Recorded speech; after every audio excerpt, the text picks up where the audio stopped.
So let me go ahead and introduce our special guest, but everybody had an opening, so I want our special guest to give out the information, how people can reach him, and then we'll jump on in here and the conversation continue from this morning, because there was a question that came on from the radio side that I want to dive into.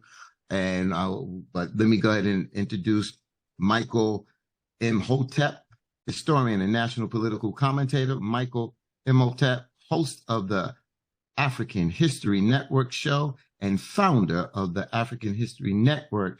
He's also a weekly panelist on Roland Martin's Unfiltered daily digital show, which I was with Brother Roland Martin last week in Chicago, Chicago for the rally for Sonia Massey's family there. Brother Michael Imhotep, great to see you. Well, I heard you this morning. Good to see you. Good to see you, my brother. You're looking sharp, fine. Oh, thank you.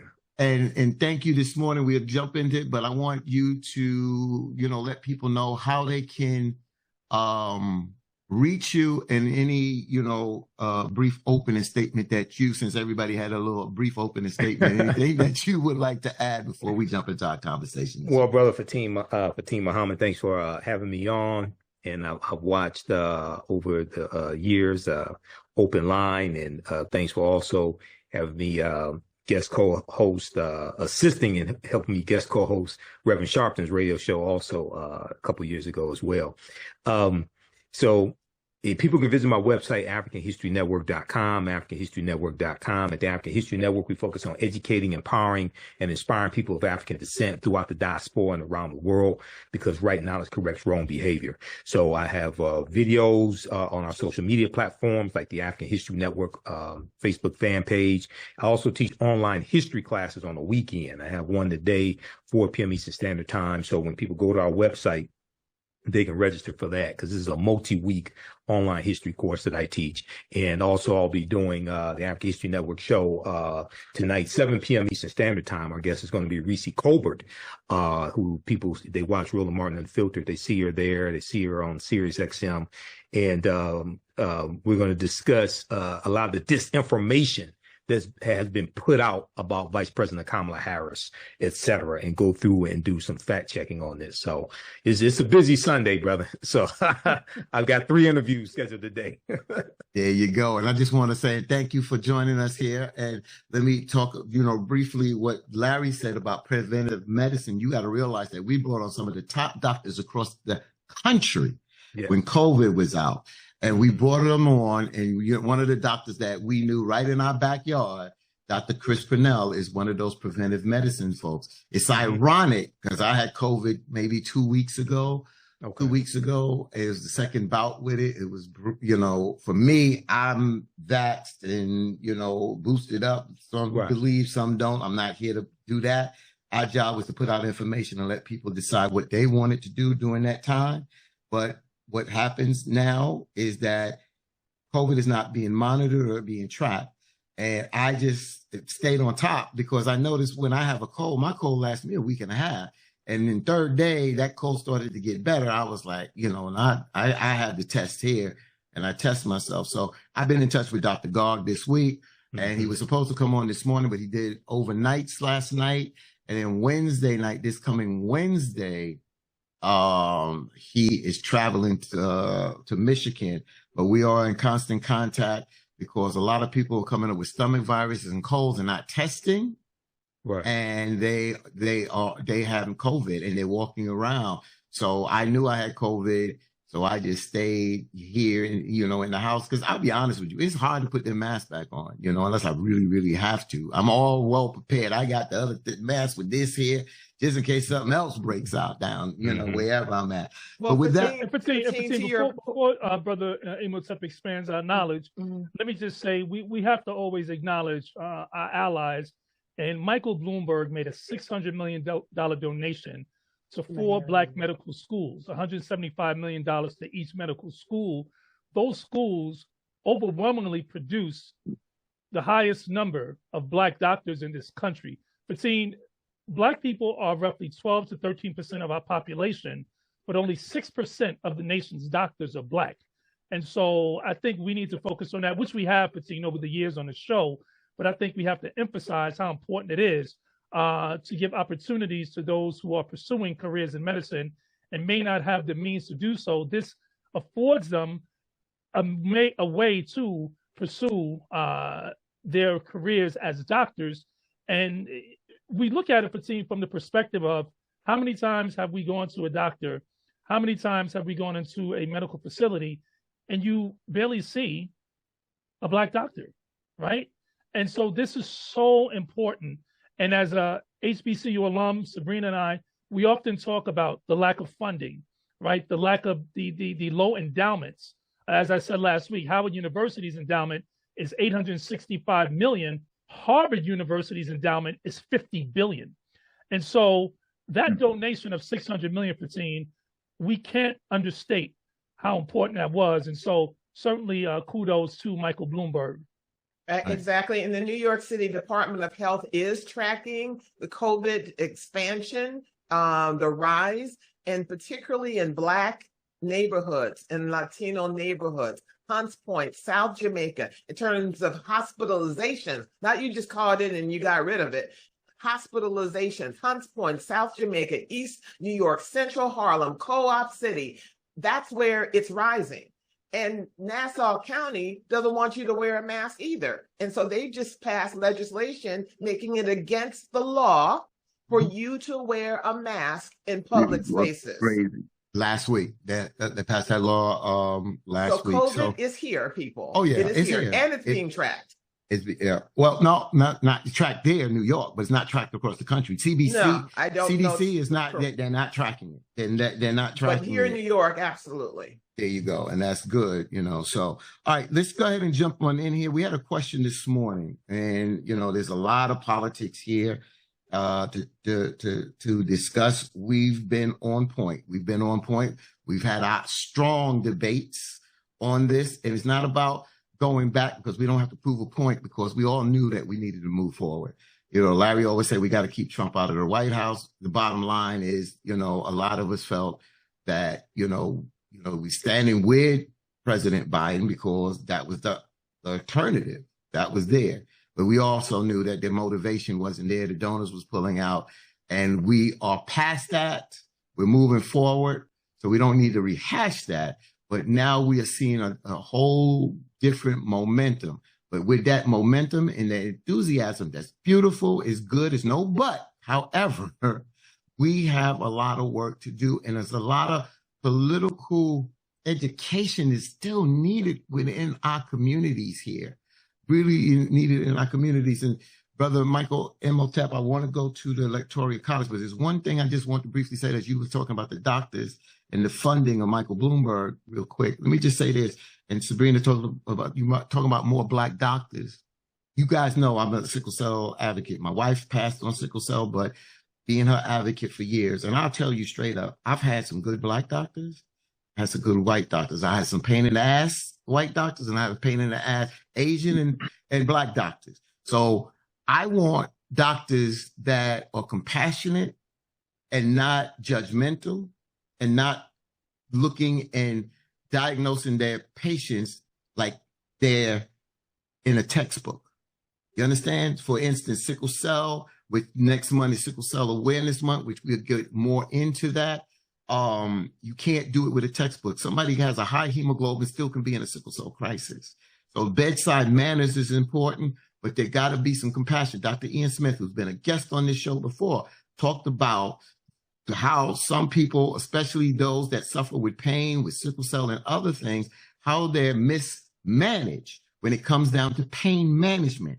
Right now, there's people out here that is suffering in pain because doctors are scared to prescribe opioids to treat. They have a chronic illness that causes pain. Pain management will tell you, you have to manage the pain.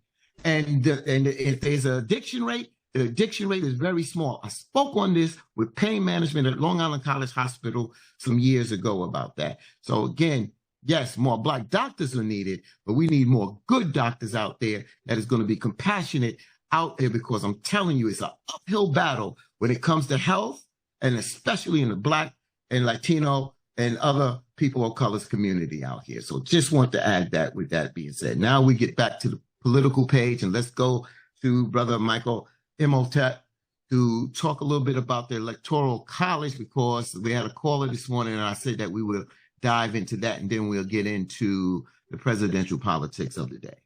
Okay, so we'll talk about Electoral College, but when I finish that, I got to talk about what you just talked about, dealing with pain and pain medication being prescribed to African Americans. Why don't you start there first? Start there. Yeah, start there. Okay. Mm-hmm. So that's historical, dating back to slavery, because during slavery there was stereotypes of African Americans saying that we had higher thresholds of pain.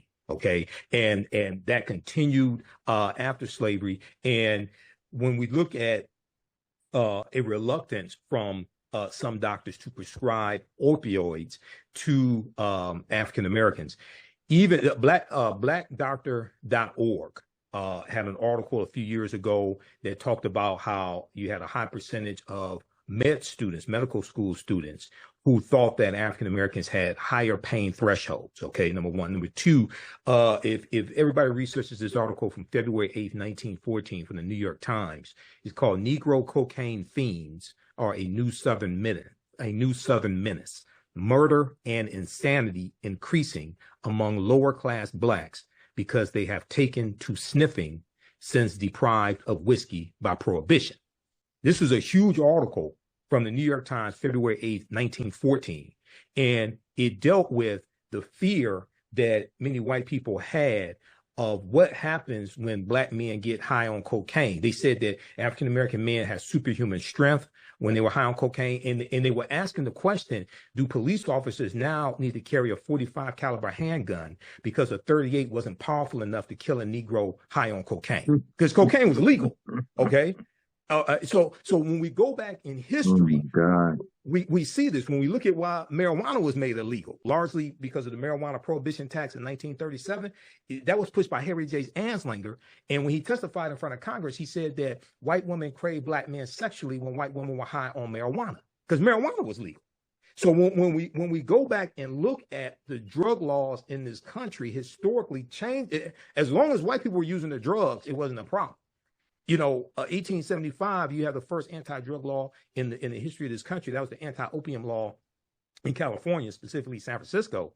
And that was targeting Chinese male working on the railroads. And they were saying, oh, well, these men are going to seduce white women and things like this, right?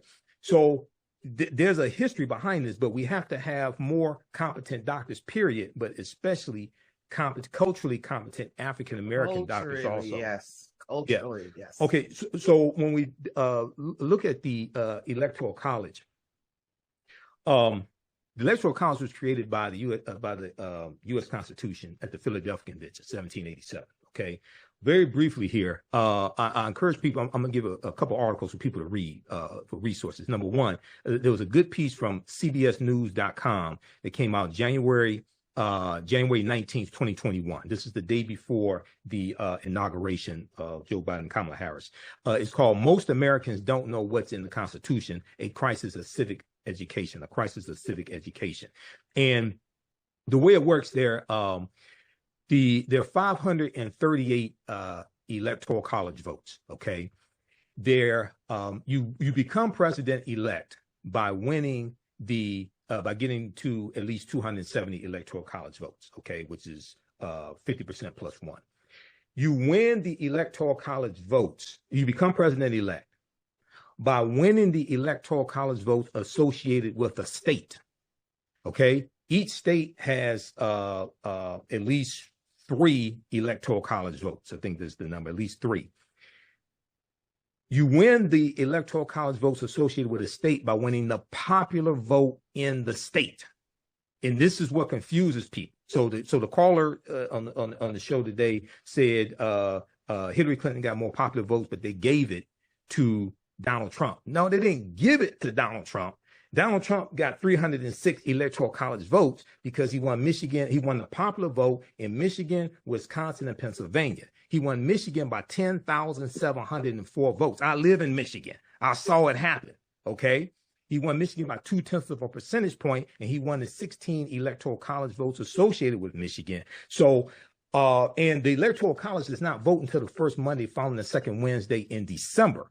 You become president-elect by winning the popular vote in the state and getting those electoral college votes. So when I hear people say the popular vote doesn't matter, no, it's not it's not the national popular vote. And there's really no national election. You really have 50 individual state elections because states have different rules to the election. Okay. You really have 50 individual state elections, number one. Number two, we have to, Republicans have always been better at that ground game and understanding the laws. And their goal is not to get more people to vote generally, is to get less people to vote. This is why they engage in disinformation. Okay. But they understand how the Electoral College works. It's not because Republicans created the Electoral College, because in 1787, you didn't have a Democratic Party or Republican Party. They just studied the rules better. They study the laws better. Okay. So we have to understand this now. So the U.S. Census is important for people to understand how this is connected. The U.S. Census is connected to the Electoral College vote. Why? Because the census was created by the U.S. Constitution, the first census taken in 1790, and the census determines how many seats in the House of Representatives a state has. It's based upon population. Each House district is approximately 710,000, represents 710,000 people. Okay, you take the number of seats in the House of Representatives a state has. You add to it the number of U.S. senators a state has. Every state has 2 U.S. senators based upon the Constitution, and that tells you how many electoral college votes are associated with a state. So it's tied to population. So with the 2020 census, Michigan lost a electoral college vote. We went from 16 to 15 because of a shrinking population.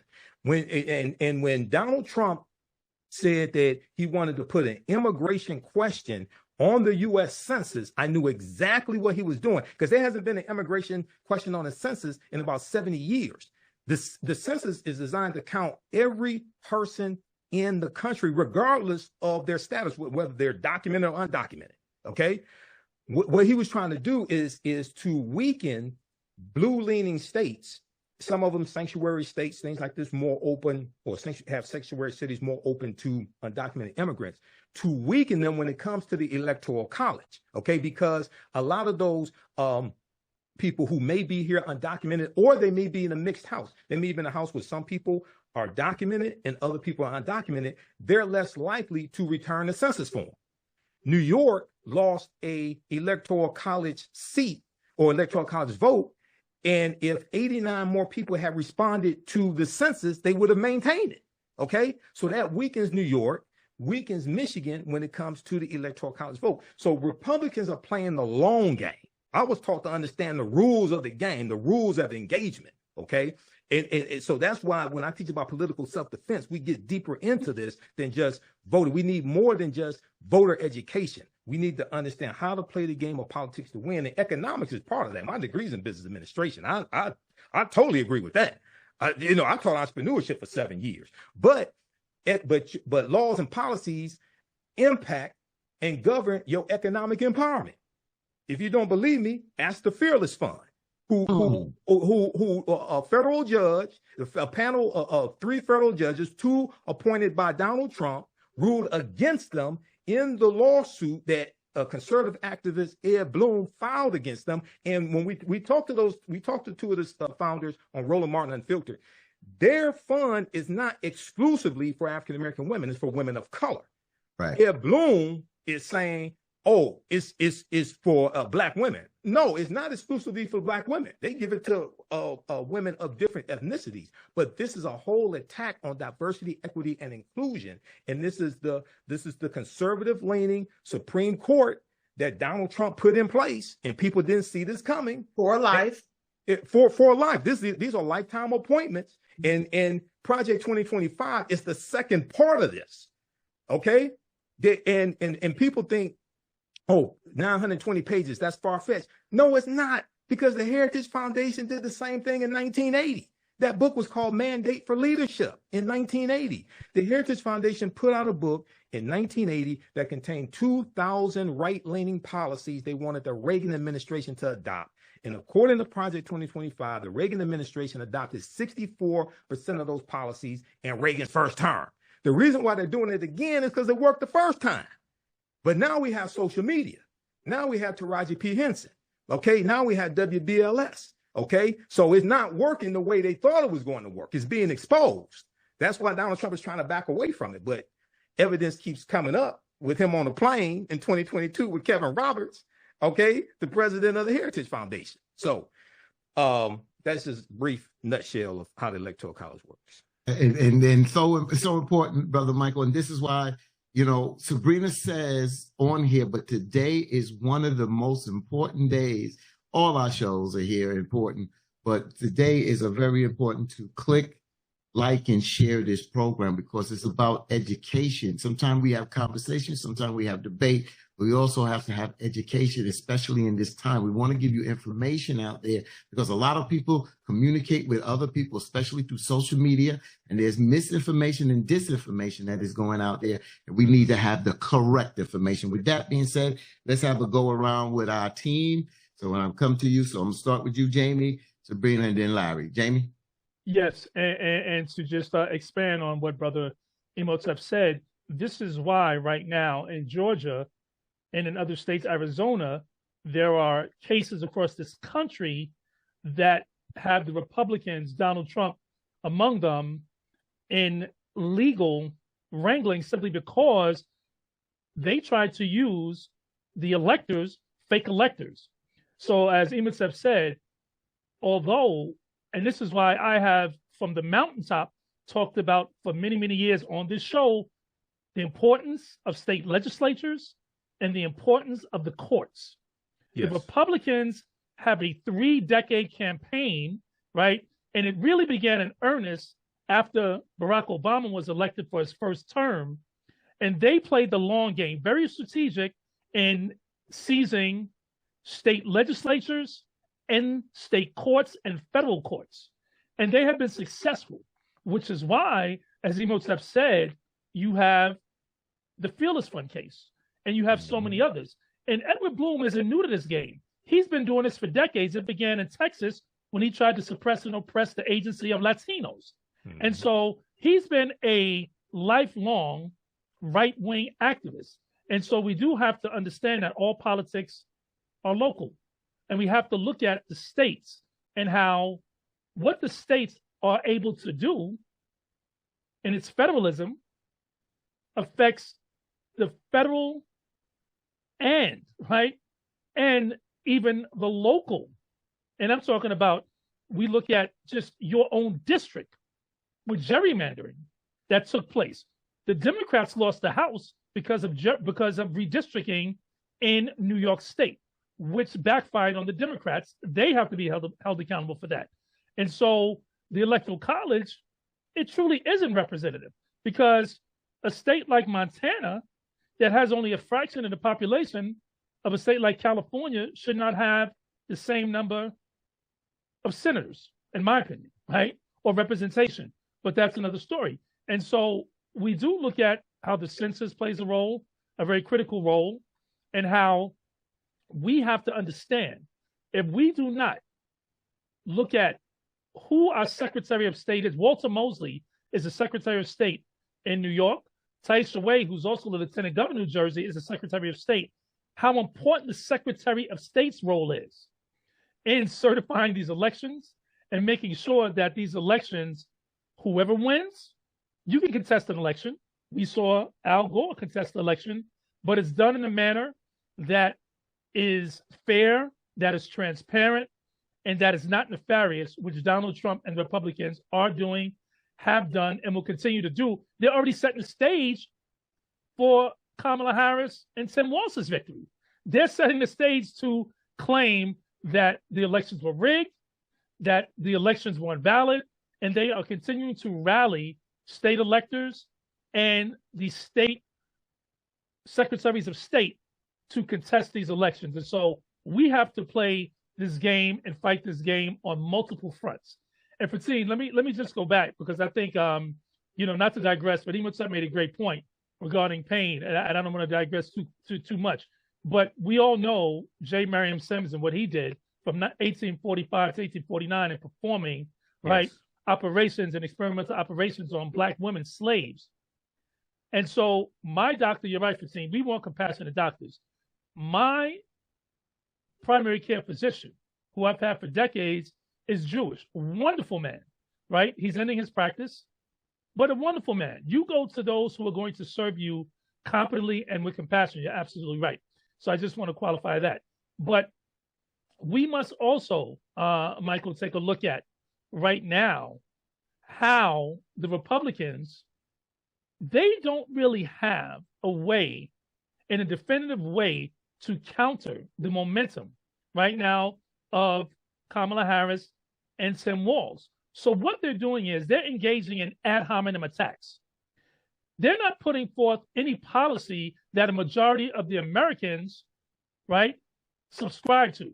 If you look at the polls, most Americans want the Affordable Care Act to remain in place. Trump has already vowed, even though they have lost in court at every turn, to overturn the Affordable Care Act, right? When we look at, Michael, you talked about this morning on the radio show, student loan forgiveness, right? Most Americans are in favor of student loan forgiveness of some form, right? Most Americans are in favor of women have dominion over their own bodies, reproductive rights. So this is not a one issue campaign. This is not a monolithic when it comes to Blacks and Latinos, Asians, white folks. We are all, most of us, multiple issue voters. But what the Republicans continue to capitalize on is that most voters are low information voters. They don't dig too much into the policy like we do. We're policy monks, we look deep into it. So they give sound bites. They give, very vague, policy points, but what they are talking points.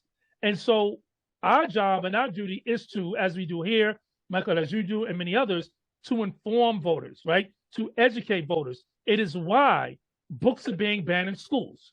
They do not want civics. They do not want an intellectual and highly informed electorate. They want people to remain ignorant. Because if you have majority, and when I say ignorant, meaning not knowing, if you have a majority of the electorate that truly doesn't know the positions of the candidates on economic issues, on social issues, then it becomes more of a optic, right, election, and who presents, who inspires, who seems to be the person who cares the most, who seems to be the person that's going to fight for us.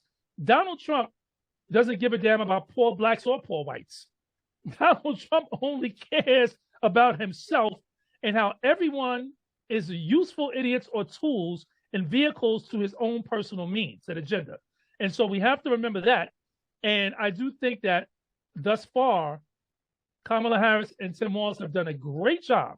And Kamala Harris's team has done a great job. If we go back to 2019 when she was first running, up until now, her experience as a vice president, and Michael, you made a point, it's important for her not to undermine, right, Biden's policies right now, but she does have to distinguish herself. And that's tough. That's tough to do.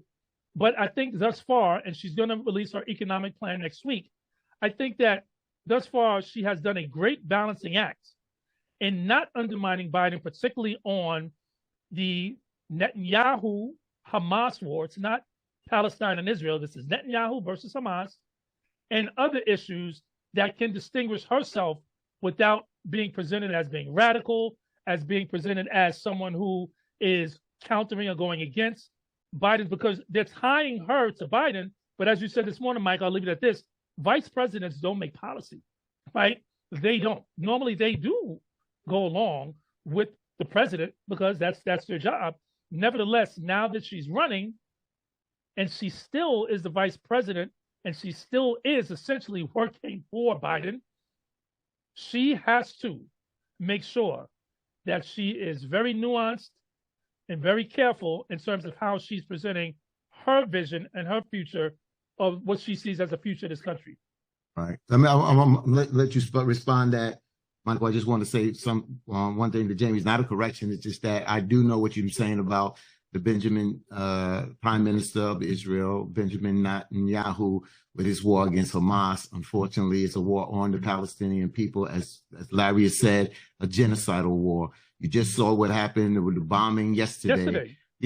So this is and I couldn't, for our Palestinian brothers and sisters that are on this here, or people that are sympathizers or empathizers with those folks, is that we understand and we see, and we've been saying it. Ceasefire. So many people, what happened on October 7th, we said was wrong. We said that, and we have to keep saying that.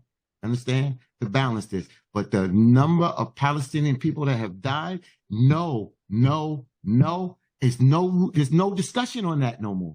There's no discussion on that no more. There's no discussion. That is wrong. And that is a war, a genocidal war on the people, because you want their land and you want other things. You're bombing. There's nothing else to bomb but the people now. There's hardly any infrastructure there now. With that being said, James said a lot. But again, this is Netanyahu. I got that. That's why I said I didn't want to counter you. But let's be real. It is a war on the Palestinian people. No, of course, on the Palestinian people being waged by Netanyahu, but you have innocent Palestinians and innocent Israelis that are dying as a result of Netanyahu's genocidal campaign and Hamas's ill-fated attack on Israel on October 7th.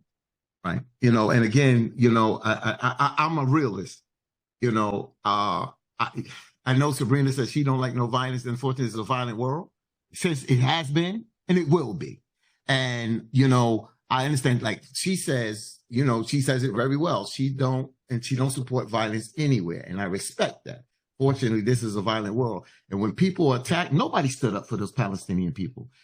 Nobody hardly stood up for those Palestinian people. Hamas came in and wanted to run the government. And it comes a time when people are trampled on and you back people into a corner and they come out fighting. And how they come out fighting, then you look at, that's wrong. But when you do what you do to a people, eventually they're going to come out fighting. A lot of y'all are Christians or believers of the scriptures, and you see there's wars and wars in the Bible. With that being said, let me get Michael in, and just so I can get Sabrina and Brother Larry, and I'll let you respond because Jamie said a lot. Jamie was right on point on a lot of things. But Brother Michael, do you want to respond to anything that Jamie said? Well, yeah, I wanted to comment not on Israel Hamas, but dealing with the attack on voting rights and putting this into historical context.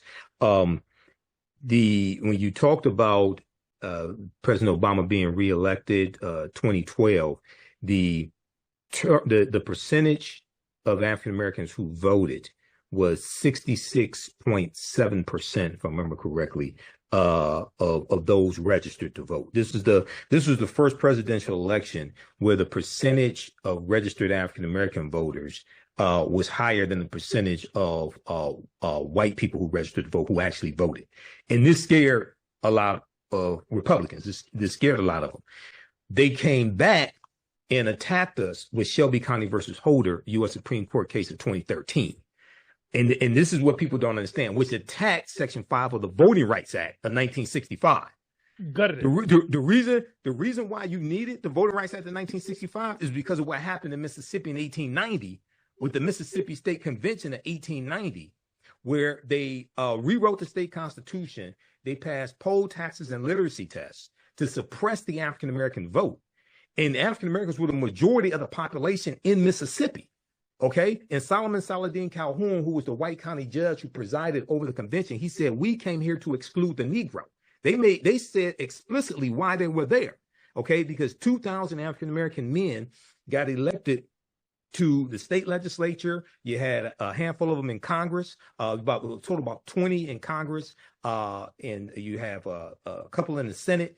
And we were elected to local office during Reconstruction, 1865 to 1877. So after the Compromise of 1877, which ended Reconstruction, you have a backlash to all of that, and you have the white supremacists and the Democratic Party at the time taking back control of the state legislatures, rewriting the state constitutions. 1895 South Carolina, 1898 Alabama, 1898 you have Louisiana, and they imposed the grandfather clause. 1901 Alabama. Okay, so the reason why you needed the 1965 Voting Rights Act is to remove the impediments, the obstacles to the 15th Amendment of 1870, which guaranteed the right to vote to African American men. Then we know the 19th Amendment of 1920 protected the right to vote for women. Okay, specifically white women, but for women. So Section 5 dealt with the pre-clearance.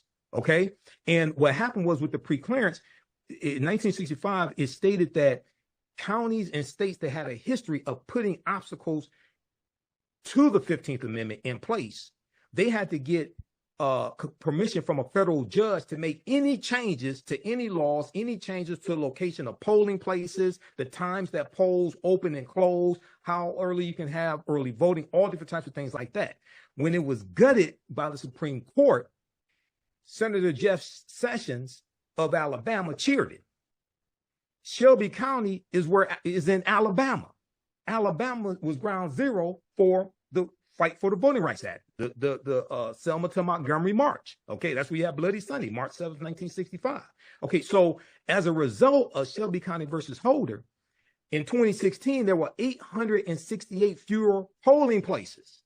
And the majority of those polling places that were closed were in areas that have high African-American and Latino populations. Okay, in 2020, there were approximately 1,700 fewer polling places as a result of Shelby County versus Holder. The attack we saw in the state legislatures, going back to Senate Bill 201, that started coming out of Georgia, right? Pushing the big lie. That was refuted, pushing the big lie that the election was stolen by Donald Trump. Senate Bill 201 was crafted by Heritage Action for America, which is the sister organization to the Heritage Foundation. And the Heritage Foundation is the organization that wrote Project 2025, called Mandate for Leadership, but they wrote Mandate for Leadership in 1980 also. So there's a good article from motherjones.com that Ari Berman wrote, Ari Berman and Nick Sergey. And Ari Berman did a series of articles for thenation.com during the 2016 presidential election dealing with voter suppression. The name of this article, Leaked Video, Dark Money Group brags about writing GOP voter suppression bills across the country. Now, this is from May 13th, 2021. And I put the link here in the chat. So if you put this on social media platforms also. Jessica Anderson is the executive director of Heritage Action for America, the sister organization to the Heritage Foundation. And she was caught on video talking about how it was that organization that crafted Senate Bill 201 and copycat bills in other state legislatures. They're the ones behind that. So you have the Heritage Foundation that's submitting lists of ultra-conservative judges for the federal bench and Supreme Court so that they can interpret law for the next 30, 40, 50 years. And then you have Heritage Action for America that is passing laws, crafting laws and getting them passed to suppress people's ability to vote in the present. So they're boxing us in. And then you have right-wing organizations like Moms Against Liberty who are getting book bans put in place to reduce people's ability to understand the past at the same time. Okay. And your understanding of politics is directly related to your understanding of history. So this is political war that's taking place right now. So we have to understand these different forces here. And I'm neither Democrat nor Republican, but sure as hell ain't stupid. I can see who keeps passing these laws and who keeps advocating for these laws that are detrimental for us. And I can see who keeps voting against these laws and keeps largely putting laws in pass that are beneficial to us. So this we have to understand political self-defense, and this is about power acquisition. Okay, so we have to get beyond. I know people mean well when they say this, but we have to get beyond telling African Americans to exercise your right to vote. You vote for power, and you have to be able to. It's not just about what a politician can do for you. It's also understanding how to block and stop what people are trying to do to you, because this is about self-preservation. And as you said, the Heritage Foundation, the Federalist Society, Moms Against Liberty, they are all, let's not forget, we talk about economic empowerment, extremely well funded. Yes. Well funded. Let me just say this, Sabrina, I'm bringing you in. I'm not going long. This is the problem. And I see, especially on my other podcast, and, when folks come on and they, and talk similar to Candace Owens, South Carolina, the Senator Tim Scott, Larry Elder, Representative Brian Donaldson from Florida. And, you know, when they say there's no systemic racism, this is what we talk about, systemic racism. And then these folks come on and then they say, well, I'm not voting for the Democratic Party. And it's not about pushing the Democratic Party, but like you said, you're not stupid. We got to work with those that are good, willing to work with us. We know that the Donald Trump campaign is not going to work with us or for us. They use us as tokens, token blacks that come out to talk about this. Brother Michael Imhotep just broke some things down. Again, click and share, click and share, click and share. Let me go to Sabrina. Sabrina, floor is yours, my sister. To your point, Michael Imhotep, is that the GOP, for people who say, you know, I'm not going to vote, well, GOP says, great. Yes. They're trying to keep the voting participation as low as possible, okay? And they have filed lawsuits in 20 states, 20, to stop, to make it inconvenient to move the voting precinct, to stop mail-in ballots, all of that. And particularly in those states that have what? High electoral votes. All right. So participate in your own demise, because I've often said is that you have to look at, and systems look at that small electoral block. If you live at 555 Main Street, they know how many people turn out for the election. Right. They know exactly who participates and who not. So when you're getting delays in services or being ignored for generations, economically and every other way, because we can see whether you are engaged, you are leveraging your power to vote. I would love, because you are in Michigan, to hear from you a temperature check, because the last election, Hill Harper was running for Senate. 22, according to Genesee County stats, 22% of that county turned out to vote.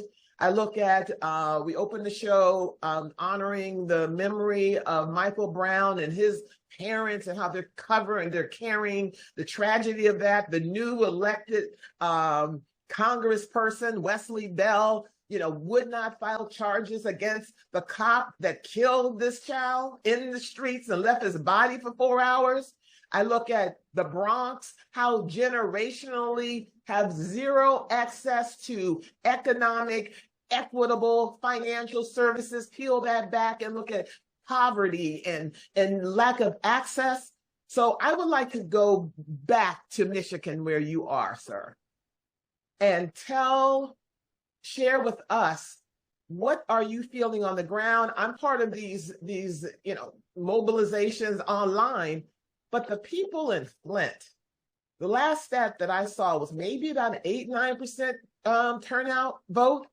And when we're talking about, well, we got to register the people to vote, I'm looking at where are the maps and there are maps of where there is economic trauma. Those people for generations. And then I also look at, and I'm so glad that Vice President Harris did turn, I like this last response when she was in Arizona, to, you know, those who want the war to end in Gaza. I'm one of them. And I like how she responded to them, that their voices matter. So put all those, I took you to Detroit, to the Bronx, to St. Louis, Arizona, and now I'm back to you. I would love for you to thread all of that, because that's where the people need to be incentivized, not the ones that we're high knowledge people. You know, Donald Trump says, I love the low information voters. Right. Talk to us. Yeah, so there's I live in Detroit, and there's a energy in Detroit that's happened since July 21st, and there's mobilization taking place. It's going to continue. The campaign's only 21 days old, so it's going to continue. There has to be, and I think that there's going to be a good information campaign to explain to people how policy impacts their daily lives and how the policies of the Biden and Harris administration have helped here in Detroit. For instance, there's a Detroit, our police chief, James White, just released the stats, and there has been a significant decrease in certain types of violent crimes here in Detroit that's documented. And we've seen this trend take place over the past couple of years. And it's not perfect. Doesn't mean that crime doesn't happen in Detroit, but we have seen a decrease. And one of the major factors has been the community violence intervention groups. Okay, whether it's Detroit 300, whether it's Brother Zeke and his organization, things of this nature. Well, there's a program called Force Detroit, and it funds these different organizations. I think it's about 6 organizations. There have been recent news articles written about it here. In Detroit. It funds these different organizations to be able to go out and intervene and keep violence from happening. Well, that program is being funded by $10 million that came from the $1.9 trillion American Rescue Plan that no Republicans in the House or the Senate voted for. So here we see a policy in Washington, D.C., a city that many people haven't visited. And you get to see the impact that, like, this one policy is having on the ground. When we look at, for instance, 2.6 million jobs created for African Americans. We saw the lowest unemployment rate for African Americans in April of 2023 is 4.8%. Okay, that has an impact. It's not perfect. Okay, but you're moving in a better direction. So one of the things that has to happen in the education, because it's important to educate people on policies as opposed to just voting for a Democrat or Republican. Right. Talk about the policies and how they impact people's lives. You look at the student loan forgiveness that has happened, okay, for about 5 million people, over $160 billion. That's monumental, because I know people who've had their student loans forgiven because of that. Republicans overwhelmingly are against student loan forgiveness. Now, they're still trying to block it. They're still trying to block it. Not only were they still trying to block it, there were 5 senators, including Senator Mitt Romney, who tried to get a bill passed in the Senate to strip President Biden of the ability to forgive student loans. Mm-hmm. Okay? Now, they didn't have a problem forgiving paycheck protection loans. Mm-hmm. And some people got loans forgiven for hundreds of thousands of dollars. Some mm-hmm. of them were in Congress. Mm-hmm. But when you talk about forgiving a loan of $20,000, now it's a problem. Mm-hmm. Okay? With the inflationary costs that have happened with the cost of a 4-year degree. Okay, so when we look at $16 billion for HBCUs since 2021, that's a record amount of funding that has come from the Biden-Harris administration. Even though Donald Trump wants to take credit for Representative Alma Adams' bill, the Future Act, member of the Congressional Black Caucus, you know, he wants to take credit for her bill. The record number of funding has come from the Biden-Harris administration. So it's about connecting, explaining to people how this policy in Washington, D.C. impacts you here on the ground. And then elections are about a contrast. It's binary. Now, you explain to me every question people have about Vice President Kamala Harris. I say, you got to ask that same question about Donald Trump. Show me Donald Trump's policies. Okay, absolutely. I'm not saying you're not saying that, but I'm just saying, because you have people say, "Oh, well, I don't like this that she did. I don't like this that she said, so I'm not voting." No. Biden said, "Don't compare me to perfection. Don't compare me to the Almighty. Compare me to the alternative." Mm-hmm. Okay, the alternative is Donald Trump and his policies, and all you got to do is look at what happened when he was in office. There were 3 government shutdowns in the first 2 years of the Trump-Pence administration, and he told you to drink bleach. Got it. Speak to the people in Flint that are still suffering from the effects of that water. It has nothing to do with VP Harris or President Biden, but speak to them as well as the Muslim community in Michigan. You're in Detroit. What are you hearing, particularly with her speaking to the protesters? And actually, she did have a one-on-one with some of those, because it's a major issue. Even though it was an 18% jump in the young voters who said that they would like to support her. It's tied to the genocide in Gaza. Would you talk about that? And also, are you citing in your public appearances the poll from Howard University? Because these other polls, they need to include how many Black people they talk to, because usually it's none. I want to know how many Black people, because according to Howard University poll, is 93% of those 1,900 Black people that they polled said that we're voting for Harris. So what are your thoughts to the Flint community and the Muslim community in Michigan and all throughout this country? With Flint, I'm not sure of the impact that the infrastructure bill has had on Flint yet.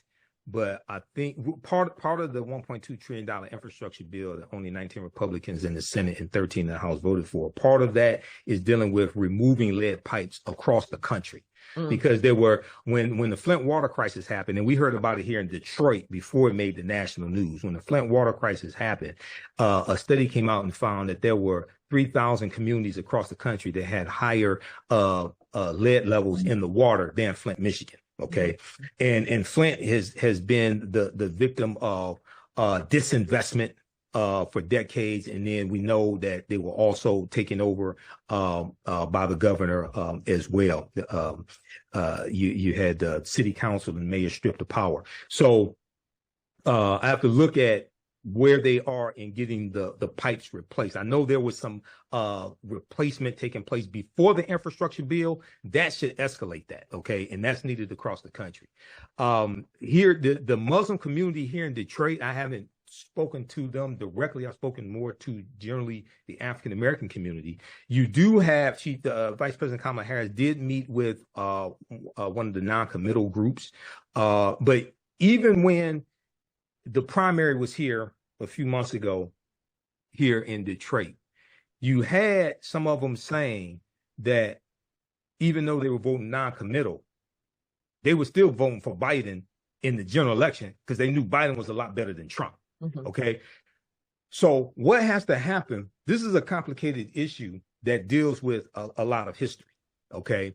And my views may be a little different than some people, but one thing I would say is you're dealing with a complicated issue, and Netanyahu does not want a ceasefire because Netanyahu's polls, his popularity is very low in Israel, and he knows if the war ends, he's going to be out. So it's not in his best interest to have a ceasefire. On the other side, Hamas is the government. Some people refer to them as a terrorist organization. Hamas should be separated. Hamas, I don't look at Hamas and the Palestinian people as the same. Okay, right. Because the Palestinians are being victimized, and at the other end, the U.S. has been trying to, and I don't agree with all U.S. policy, especially in international affairs and in some domestic affairs as well. But they have been trying to negotiate this ceasefire, but you have more than one party, and you're trying to negotiate a ceasefire with Hamas, the government that hasn't had elections in over 20 years, and Netanyahu and his cabinet as well. So people have to, and I've talked to people on both sides. I've talked to a few Muslims who've had family members killed in Palestine, and I've talked to at least two Jewish people who have family members in Israel. Okay. This is going to get worse if Donald Trump becomes president again. Donald Trump has already said he's going to remove all humanitarian aid from. It's already done. It's already happening. And Michael, and let's not forget. Michael, that's already done. That's happening now. Let's not forget. The only reason Hamas existed and had the power it did because Netanyahu did not want the Palestinian Authority to be the ruling government in Gaza because they were pushing for a two-state solution. Yeah. So he really buttressed and empowered Hamas and was allowing hundreds of millions of dollars to come into Gaza via Qatar, right? And with that money, they were able to remain in power while he suppressed the Palestinian Authority. So October 7th really is a direct result of Netanyahu buttressing and supporting the power of the Hamas government, not the military wing per se, but essentially they are one and the same. As you said, you separate Hamas from the Palestinian people. That attack only occurred because Netanyahu is the sole individual that kept Hamas in power in Gaza.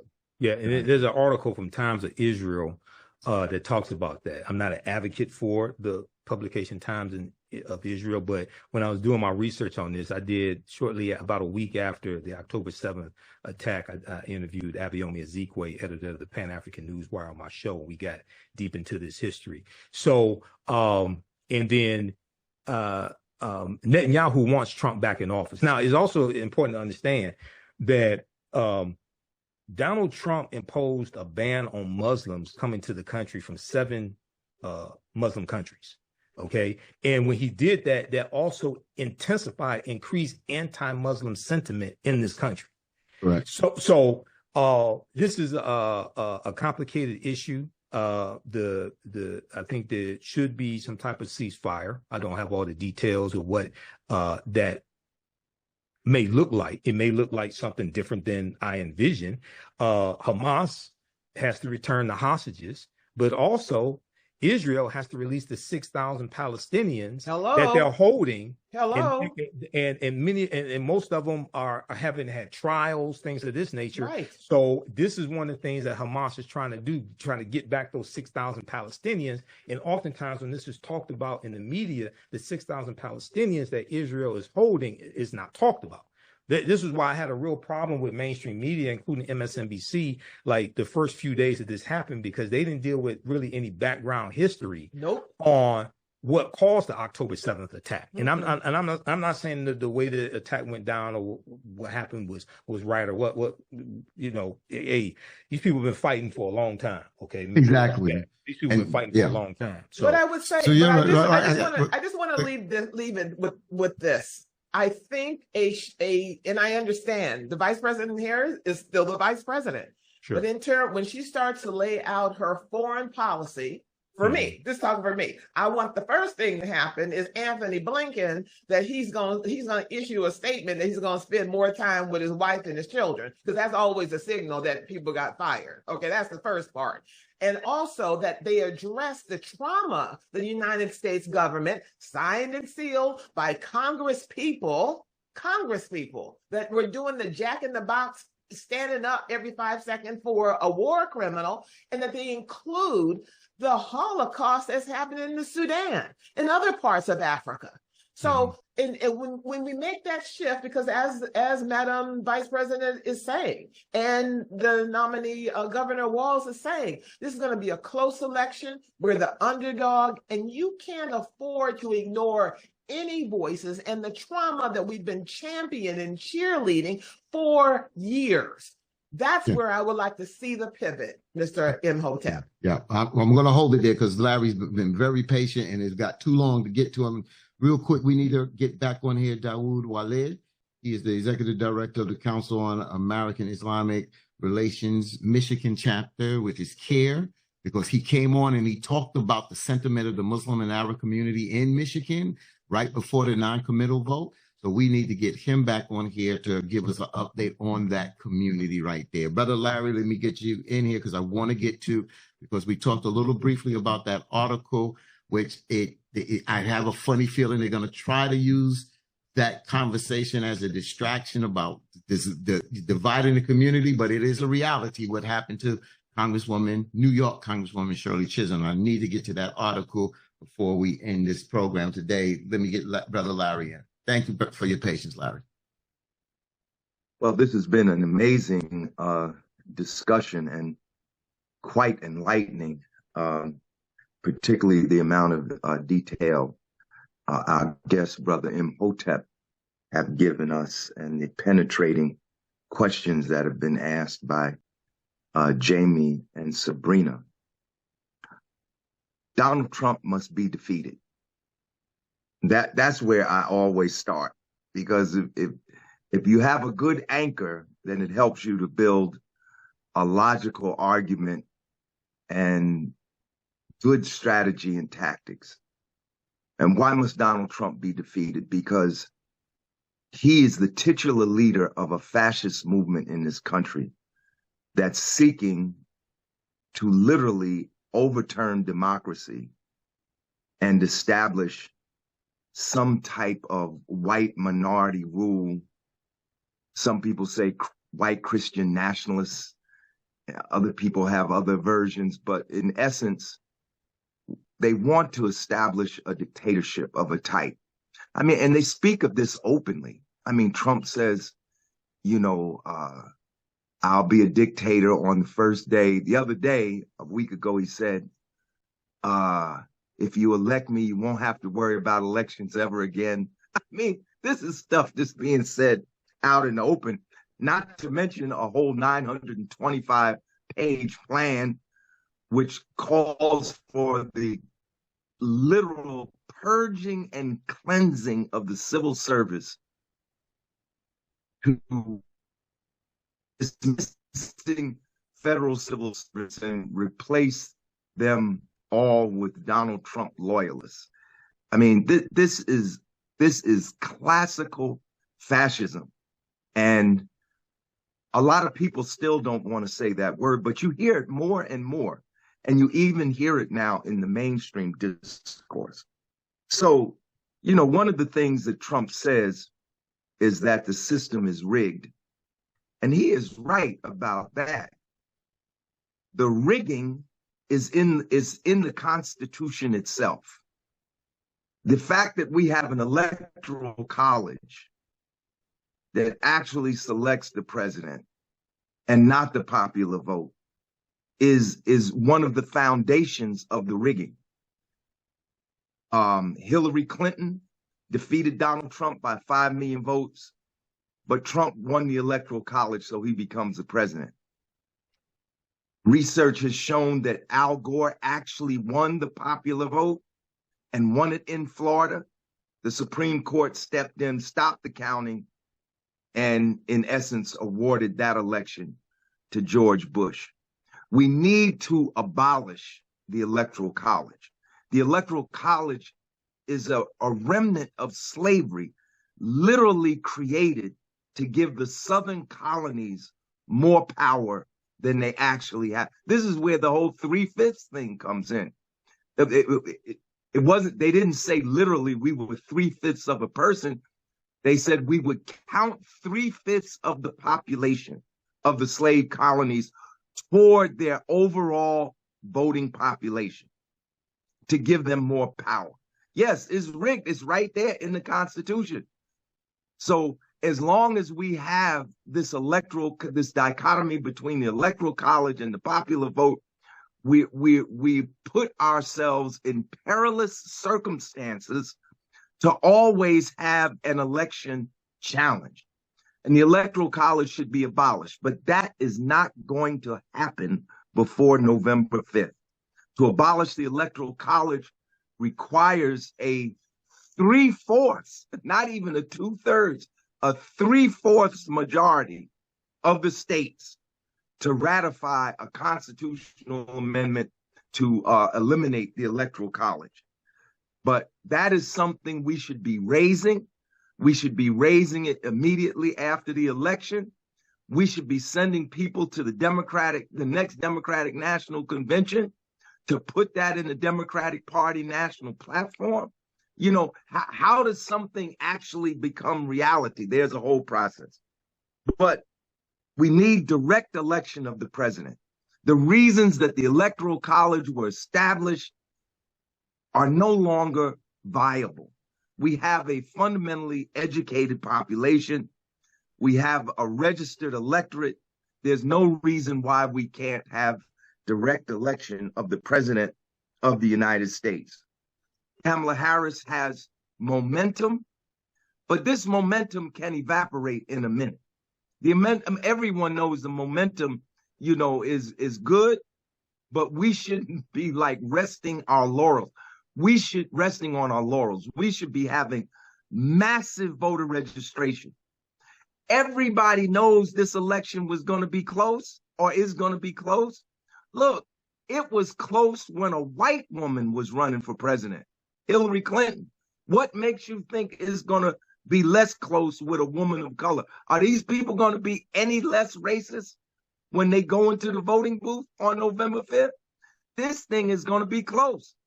We can't rest on laurels. We can't rest on the fact that there is momentum. It's a good thing, but we cannot take it for granted that victory is in the bag. It's going to be hard for a hard one, and it's going to be close in the end. And because it's going to be close,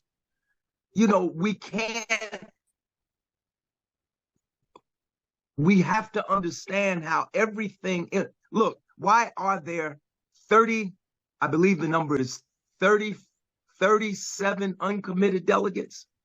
Why are there 37 uncommitted delegates at the Democratic National Convention? Because over 700,000 people voted for them. 700,000 people could determine the outcome of the election. Michigan is one of the swing states. 100,000. There were 100,000 uncommitted voters there. Those 100,000 uncommitted voters could actually be the margin of victory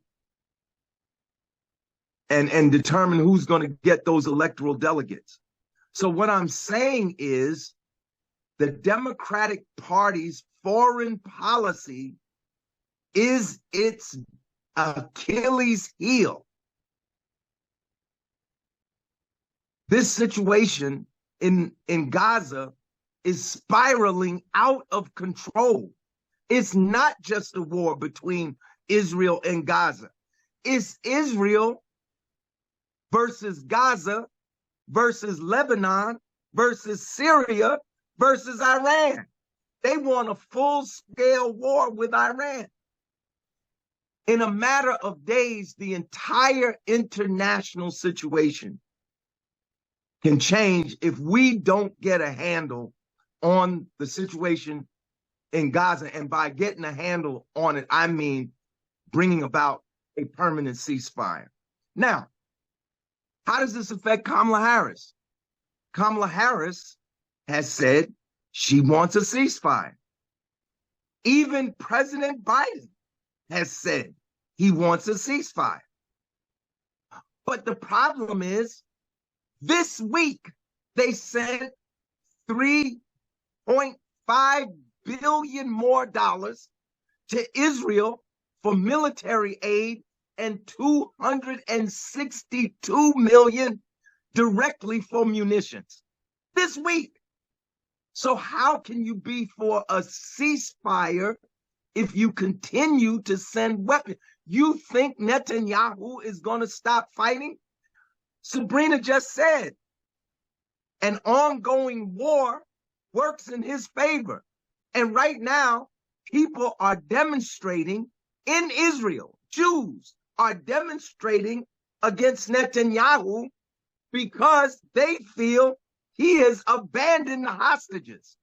They have some kind of policy, correct me if I'm wrong, Brother Imhotep or Jamie or Sabrina. They have some kind of policy, I think it's called the Samson policy. And the Samson policy says the military can kill the enemy and the hostages. The people, the hostage families are demonstrating against Netanyahu because they are saying he don't give a hoot about the hostages. He wants to continue this war as long as possible. Kamala Harris met with some of the uncommitted delegates, and that's a good thing. That was one of their demands. But after the meeting, what did Kamala Harris's advisor say on Thursday? Kamala Harris's advisor said on Thursday she does not support an arms embargo against Israel. So how can you have a ceasefire if you don't support an arms embargo? You continue to send military aid. How does that end the war? How do you end the war if Israel assassinates the chief negotiator for Hamas? And I mean, I understand what people are saying, you know, politically, that Hamas and the Palestinians are not the same. But if Hamas is not the same as the Palestinians, why are we negotiating with Hamas? We're negotiating with Hamas because they are not just the resistance, they were the elected government of Gaza. I mean, if Hamas wasn't important, we wouldn't even be talking about Hamas. If Hamas wasn't important, Israel wouldn't have assassinated Haniyeh. And they assassinated him in Iran. So I know, I understand we have to defeat Trump. At this point, the only one that can defeat Trump, that has the possible chance of defeating Trump, is the Democratic Party nominee. But I'm not going to turn off my brain simply because I want to defeat Trump. Look, the foreign policy Achilles heel of the Democratic Party could be the difference between victory and defeat. Look at Ukraine. Look at Israel. A poll came out last week, and I mentioned this on the show Wednesday night. The majority of Americans do not want U.S. troops in this war on Gaza. That's a poll. That came out the beginning of this week or the end of last week. 55% of Americans said no. We don't want no U.S. troops there. The thing is, as Sabrina pointed out, there's some U.S. troops already there. But in terms of an official, you know, presence, officially acknowledged presence, we're shipping them in mass on boats to go and on planes to go fight. That hasn't happened yet. The majority of Americans don't want that. If the situation arises, how do you think voters are going to react if Biden has announced, I'm sending U.S. troops to defend Israel? You know, that's not going to help us win. And the other thing, let me just say this before. Yeah, because I got to get a question because I'm out of time. Let me just say this too before we end. The foreign policy Achilles heel. In addition to the 3.5 million we sent Israel in military aid, and the 3.5 billion to 262 million, we sent $3.9 billion this week to Ukraine. Was it for military aid? No. It was for teachers' salaries, doctors' salaries, rescue workers, pensions, and social benefits. Now, as I look over the landscape of the United States, I see our teachers are not getting fair pay. I see companies no longer offering pensions. My company that I used to work for, that I get a pension for, they don't offer pensions anymore. And you need a 401k is not a substitute for a pension. Companies are offering that, but that's not a substitute for a pension. But yet, our teachers are underpaid. Our workers can't get pensions. Our people don't have adequate social benefits. How are we sending $3.9 billion to Ukraine for that? See, these are the things that upset people and make people feel like they either don't want to vote for the Democrats or they want to sit it out because they feel ambivalent. And nobody should sit this out. Trump must be defeated. But if you want to defeat Trump, you better offer a better policy. All right, so a lot was said. Let me let Michael respond, and I don't want to get to this article before we end. We're going to have to shorten it now because our time is coming to the essence. Michael, a lot was said by Brother Larry. You want to respond to anything that he said, my brother?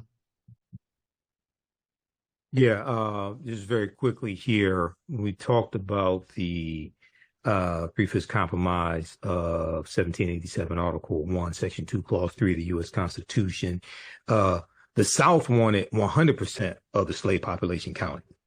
The North said, you don't even want to recognize that they're human. How are you going to count the full population? Because the northern states were saying, if you count the full population of the slaves in these states like Virginia, and Virginia at the time had like the highest slave population, that would give the South a huge dominance in the House of Representatives, and they can just push through whatever bills that they wanted.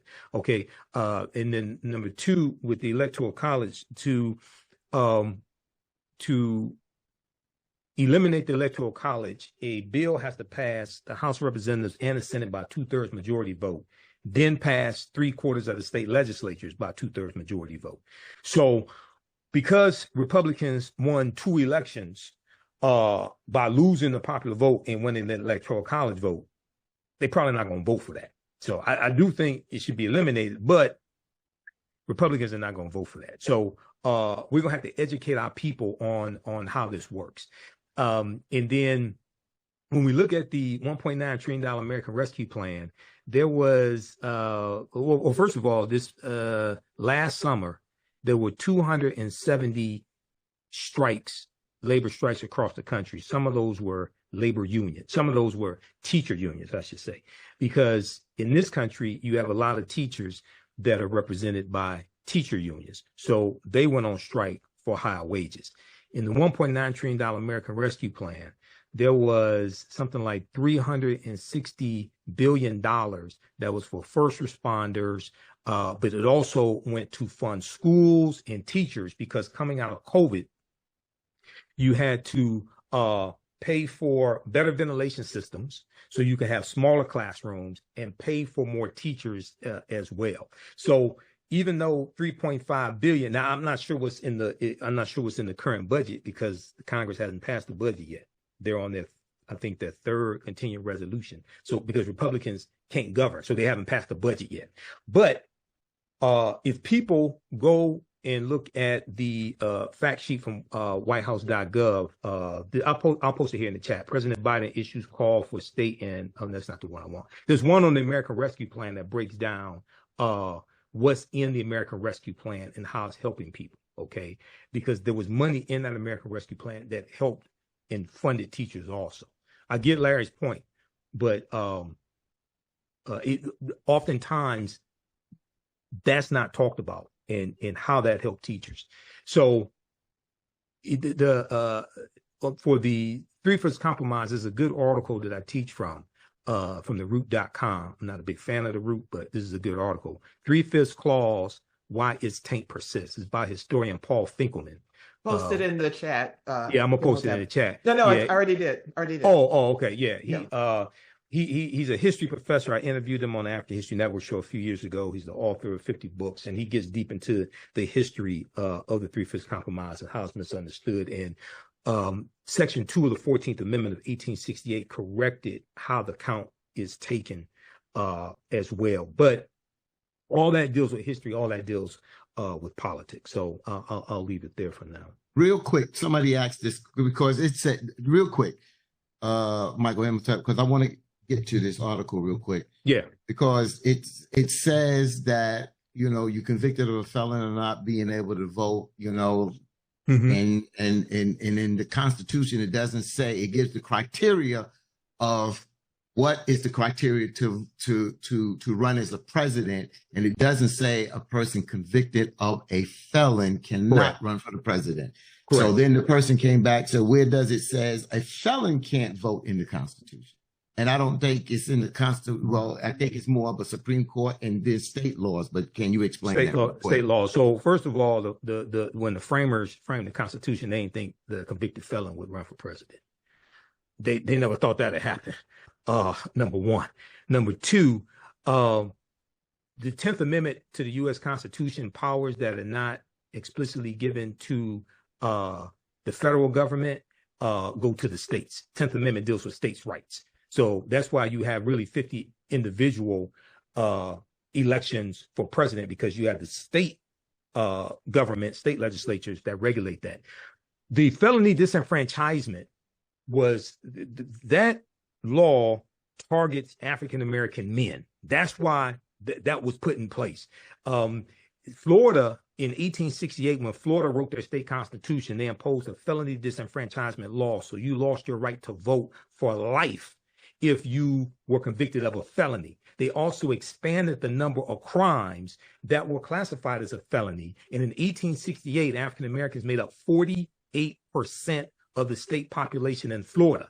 We were almost half the population as a result of slavery. And they said they were doing this to prevent a Negro legislature, because they knew we were voting high numbers and put African-Americans in place. Now, contrast that to Maine and Vermont. In Maine and Vermont, where Senator Bernie Sanders is from, right now, if you are a convicted felon sitting in prison, you can vote from prison, because Maine and Vermont historically did not have high populations of African-Americans. But when you look at states, especially these former Confederate states, like Georgia and Mississippi and Alabama, things like this, that had those felony disenfranchisement laws, it was targeting us. This is why. So that deals with actually understanding the laws once again, and how those laws have to be changed. You have to vote people into office who would change those laws. Got it. So the reason why I'm bringing this article up, because, you know, I was at, matter of fact, I decided to not, when I was in Denver, when Senator Barack Obama was going to accept, you know, the nomination at the convention for president, that night, one of the beginning nights, I did not go down to the convention center. I stayed home, and I remember waking up, and I think it was on PBS. It was, you know, talking about what was going on when New York Congresswoman Shirley Chisholm ran in 1972 for president. And I sat in awe. I sat up in the bed. I said some choice words. These Negroes did what? These black men did what? I was like, you are serious. I lost it. I got a chance to meet, you know, Congressman Shirley Chisholm back in high school. Well, I was not politics like that, you know. So there's an article in today's New York Daily News. And the reason why I bring this up, because I feel like it's going to become, they're going to try to use this as a distraction point out there. But this was a reality out there. I see certain things when it does come down to black men. It is a legitimate conversation, but it's a legitimate conversation. But is it a conversation that we should be having? Is it where are black men now? Of course, we saw the call, you know, 2-3 Sundays ago with the first night with the black women, then the next night the black men, and so on there. So this article in the New York Times is titled "Black Men Rally for Kamala Harris and Confront an Elephant in the Room." The article is written by Zolan Cano Youngs and Erica L. Green. Both are black. And I'll start off here. And Michael, I haven't heard the number change, but in the article it says, in a powerful show of unity, over 40,000. That 40,000 was over 40,000 was Sunday night with the women. Sabrina was on that call. I came in on that call to try to help people get in that call. But the next night, I remember hearing the number was over 21,000 of black men from across the country joined that virtual fundraising call to back Vice President Kamala Harris' bid for the Democratic presidential nominee. But beyond the support, these men confronted a long-standing challenge: the hesitation to stand behind black women in leadership roles. Illinois Attorney General Kwame Raoul addressed this head-on, urging that backing Vice President Harris displays strength, not weakness. This moment echoes the past as these men recall the pushback Shirley Chisholm, New York Congresswoman Shirley Chisholm, faced from her black male colleagues when she ran for president in 1972. Congresswoman Shirley Chisholm's struggles underline a historical reluctance that still lingers, making this rally for Harris not just about an election, but a deep-seated shift in perspective. As Harris aims to secure the nomination, these Black male leaders are calling on their peers to recognize that supporting her is crucial, not just for her campaign, but for the broader fight to protect and advance the progress they've worked so hard to achieve. You know, but Dean, could I say something? A point of information on this. Mm-hmm. I won't go into a long rant. Black men in 2016 voted 84% for the Democratic Party nominee. In 2020, Black men voted 88% for the Democratic. The only group, the only demographic, population demographic to vote higher than Black men was Black women. I think that this discussion about Black men's voting is problematical. Number one, I agree with some of the things that your co-host, Jennifer Jones-Austin, said on the radio show this morning, that Black men's issues do need to be spoken to and are not being spoken to adequately in this political discussion. But I also believe that Black men are being demonized in this political discussion because of the attention that some Black influencers on social media, some Black artists, Black individuals, their opinions are being given prima facie as evidence for the thinking of the Black masses. So when the statistics, let me finish. When the statistics say otherwise. Yeah, but Larry, what I'm saying, but Black men are voting, and I predict this. Yeah, but that's not the question. Black men that's not the question. If they voted 88% for a white man, right, Joe Biden, they're going to vote in a higher percentage for a woman of color. I predict that. And I think we can't the discussion is helping to further alienate Black men. And that's why. Wait. Let me just say this. 14% of Black men didn't vote. Wait. Hold on, because I want to throw this out here. That's why I said this is a discussion. That's why I said some will use it as a distraction. But the reality, Larry, there's a reality right now. The last time a Black woman ran for president, she had pushback in the Democratic Party amongst Black men. Hold on. I don't argue that. Hold on, Larry. Let me finish. Let me finish because I want to throw this question out. Because I was throwing it to the guests, and then we have our go around. This is not a debate. This is an article that we've seen this happen before. We've seen this when it came down to the nomination of Ketanji Brown, the judge Ketanji Brown. We saw Black men, some Black men that was not happy. So I'm not saying it can be used as a distraction. It may not be the reality, but this is something that has happened before when a Black woman ran for president within her party. So that's my question. And that's why I want to throw out to Michael, and then we have our go around. This is an article written, but this is not only, this is something that has been addressed before that daggone call Monday night, that after the women's call Sunday night. Where will Black men stand on backing a African American or a Black woman running for president? So let me just put this out there and we have our go around because our time is very short. Go ahead, Brother Michael. Yeah, so you're correct on the misogyny that Shirley Chisholm experienced when she ran for president, and some of that misogyny came from Black men.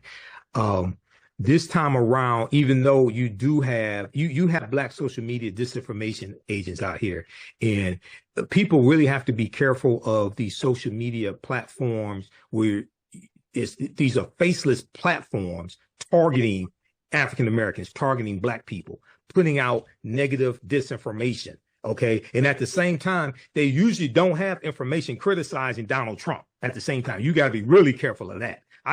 And what you do is go to this, like on Facebook, there's one of them. I'm not going to say the name.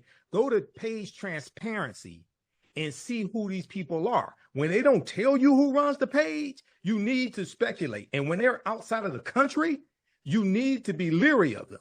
Okay.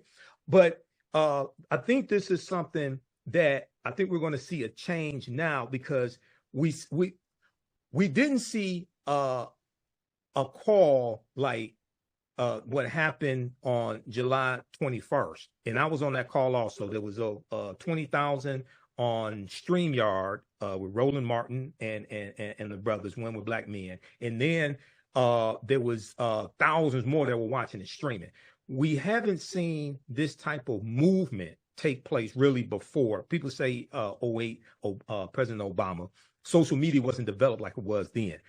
So I think because African-American men are organizing early on, I think that we're going to be able to communicate with other brothers and get this information out, and for people really to see, okay, she is the best option.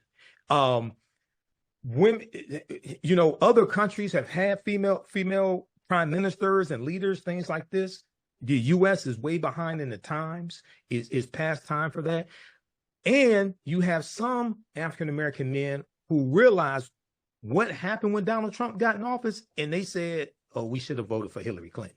You had white women who said that also, because on the white women's call, organizer for Kamala Harris, they were talking about it on MSNBC and interviewing some of the women on the call. The first 35, 40 minutes, they were talking about how they got it wrong in 2016 and how they should have voted for Hillary Clinton, the ones who did not vote for her, because they saw what happened with Trump in office. What Vice President Kamala Harris has to do really quickly is put out the accurate information about her history as San Francisco District Attorney, as well as Attorney General of the state of California, because there's a lot of misinformation out there. This time around, I think a lot of people realize why you need prosecutors, because we saw Donald Trump and we saw the crimes Donald Trump committed. And it was Alvin Bragg in New York who held Donald Trump accountable. It's Fani Willis down in Atlanta trying to hold Donald Trump accountable. It's prosecutors holding a criminal accountable. So a lot of them realize, oh yeah, she's the one who can really prosecute this case against this criminal Donald Trump. So going back to Larry, because Larry is making a point, that's why I want to have this discussion now, not in 3 and 4 weeks, where it can be utilized, and some people say it could be utilized as a distraction now. But we want to have this conversation because it is an elephant in the room, and we might as well have that conversation now, because we know that with Kamala Harris getting ready to drop her economic programs coming this week and things like that, we want to get into this discussion about policy. We want to get into the discussion of economic issues and the international policies, things like that. We want to have those discussions. But since this, I just came across, I didn't know, I came across this article this morning. It's in today's New York Times. So don't think that this is not something that Reverend Sharpton may discuss on MSNBC or CNN may discuss. It's just a talking point. But Larry's point is valid, that you're right, that this may not be what it says it may be, but it's worth the conversation, because I'm telling you, before this change of direction, there have been a lot of Black men that said they were going to vote for Trump. I didn't say a whole bunch, but I'm telling you, I have family members that, like, I can't vote for Biden. So, but that was Biden. But now we have a Black woman. But I see a different momentum now, that I see that even some of those folks that said, I can't vote for the Democrat, I can't vote for a Black woman, I've seen they're changing their tune. So Larry, go ahead and finish that point, and then we'll go to Sabrina and Jamie, and then we'll wrap up. No, I think if we have data, we should use it. So in 2016, there were Black people, men and women, who said they were going to vote for Donald Trump. In fact, some of them were religious leaders that stood over Trump and prayed for him. And you would think, based on the media attention, that this represented a major feeling in the Black community. But when you look at the data, in 2016, 84% of Black men voted for the Democratic Party nominee. The only demographic higher than that was Black women. Nearly 70% of white men voted for Trump. Nearly 60% of white women voted for Trump. 30% of Latinos voted for Trump. But nobody talks about them. If 70% of white men are voting for Trump, I would think we'd be talking. It's just like Brother Imhotep said, you know, if you're going to ask these questions of Kamala Harris, you're going to ask these questions of Trump. If you're going to use this data on Black men, you got to use data on other men, you know, on other people. 84% of Black men voted for the Democratic Party nominee in 2016. 88% of Black men voted for the Democratic nominee in 2020. Again, the only group higher for Black men, about 55% or so in that. So you, Larry, you don't think it's a conversation that a Black woman running for president that has become the nominee is not a question, will Black men support her? Because you're giving statistics on the nominee, but it's never been a Black woman as the nominee. That's the question that we're dealing with. Okay. This is my position. If 84% of Black men voted for the Democratic Party nominee in 2016, and 88%, an even higher percentage, voted for the Democratic Party nominee in 2020, I think as high or higher, I think because she's a woman of color, she identifies as a Black woman, I think it's going to be higher. All right. I leave it there. I mean, it's your opinion. Right. I got it. And this is why you have polls. Is the difference between an individual decision or, an individual opinion or an opinion of a group of people and the opinion of an entire aggregate. I got it. I just got to move the clock. I got to move the clock here. I got to move this clock. Let me say one more thing about Shirley Chisholm. In the article on Shirley Chisholm, did they give any data? Because this could have very well been, with the Shirley Chisholm situation, Shirley Chisholm vis-a-vis Black male leaders in the Democratic Party. But is there any data on how Black men voted for Shirley Chisholm? Now, I'm going to tell you one other thing.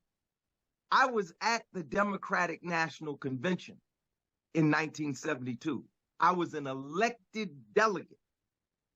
And the whole Shirley Chisholm row was connected to the National Black Political Convention. How? Because the National Black Political Convention had invited Shirley Chisholm as the only Black presidential candidate. She was invited. She was asked to come and address the convention. And she did not do so. She chose instead to go and meet with McGovern, who I believe was in Florida at the time. So, you know, there's history and there's history. But the main point is, in this article about Shirley Chisholm, if no data was actually offered as to how Black men voted, then, you know, it becomes you know, it was the pushed word? back in her party. It was the pushback. I mean, Michael Imhotep, you know the history. It was the pushback in the party. The article never talks. The article doesn't talk about the voting statistics on her. They talk about the pushback within her own party that helped failed her. That's what they said. And then they springboard, when it comes down to voting, will there be some pushback from Black men when it comes to voting? Brother Imhotep, do you have any more to add to the Shirley Chisholm piece? Before I go to Jamie and then not Sabrina. really. There's a movie starring Regina King. It's on Netflix, I think, it's about Shirley Chisholm and her running for president. So it gets into what happened and the misogyny she faced, things of this nature. I think this time around, we're positioned for this to be different. And in addition to the percentage of African-American men turning out, the total number that turn out is also important. Okay. So I think this year, because in 2020, 16.9 million African Americans voted for Biden Harris. There were 30 million registered to vote. I forgot the exact percentage turnout, but it was 16.9 million. So Larry's correct on the percentage, but we also have to boost the total number that vote as well. So you can have a high percentage, but a low turnout. Okay. So that's important also. But I think this time around is going to be different. We have to make sure we educate people on the policy, on the issues, and then have them compare that to Trump. And you had a lot of men, you have some Black male hip hop artists in particular who saying they're voting for Donald Trump, things like this. Some of them have criminal records. Some of them, when you listen to them, they really can't articulate good policy, or they'll say it's the stimulus checks, things like that. Well, that came from Congress. Article 1, Section 9, Clause 7 of the U.S. Constitution, power of the purse, the ability to tax and spend belongs to Congress. And it was Democrats who were advocating for larger stimulus checks, for better better care packages, COVID packages. And then the last one, the $1.9 trillion American Rescue Plan that saved the economy, that brought us out of COVID.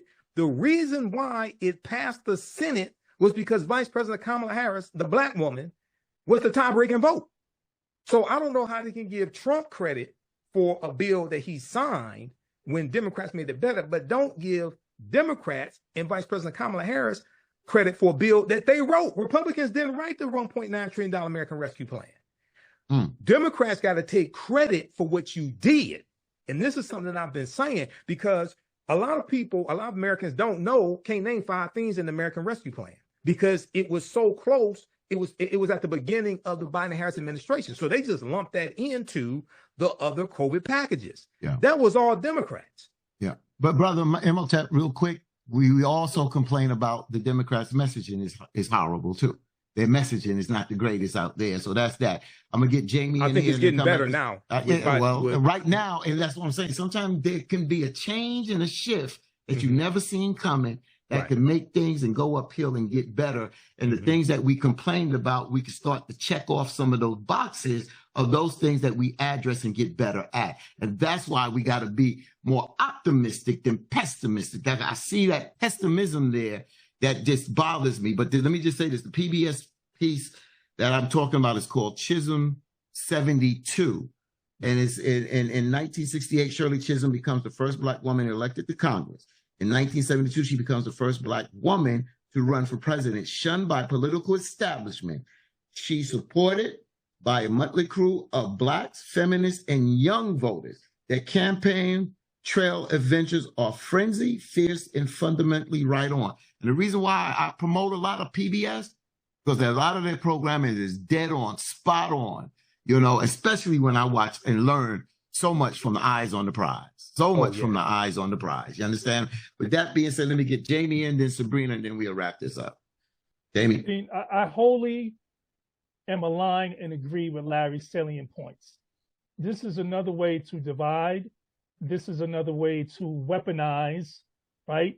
race and separate Black men from Black women, Black men from the support, and again, I'm a registered independent, the support of the candidate who has the collective interests of Black people, our best interests.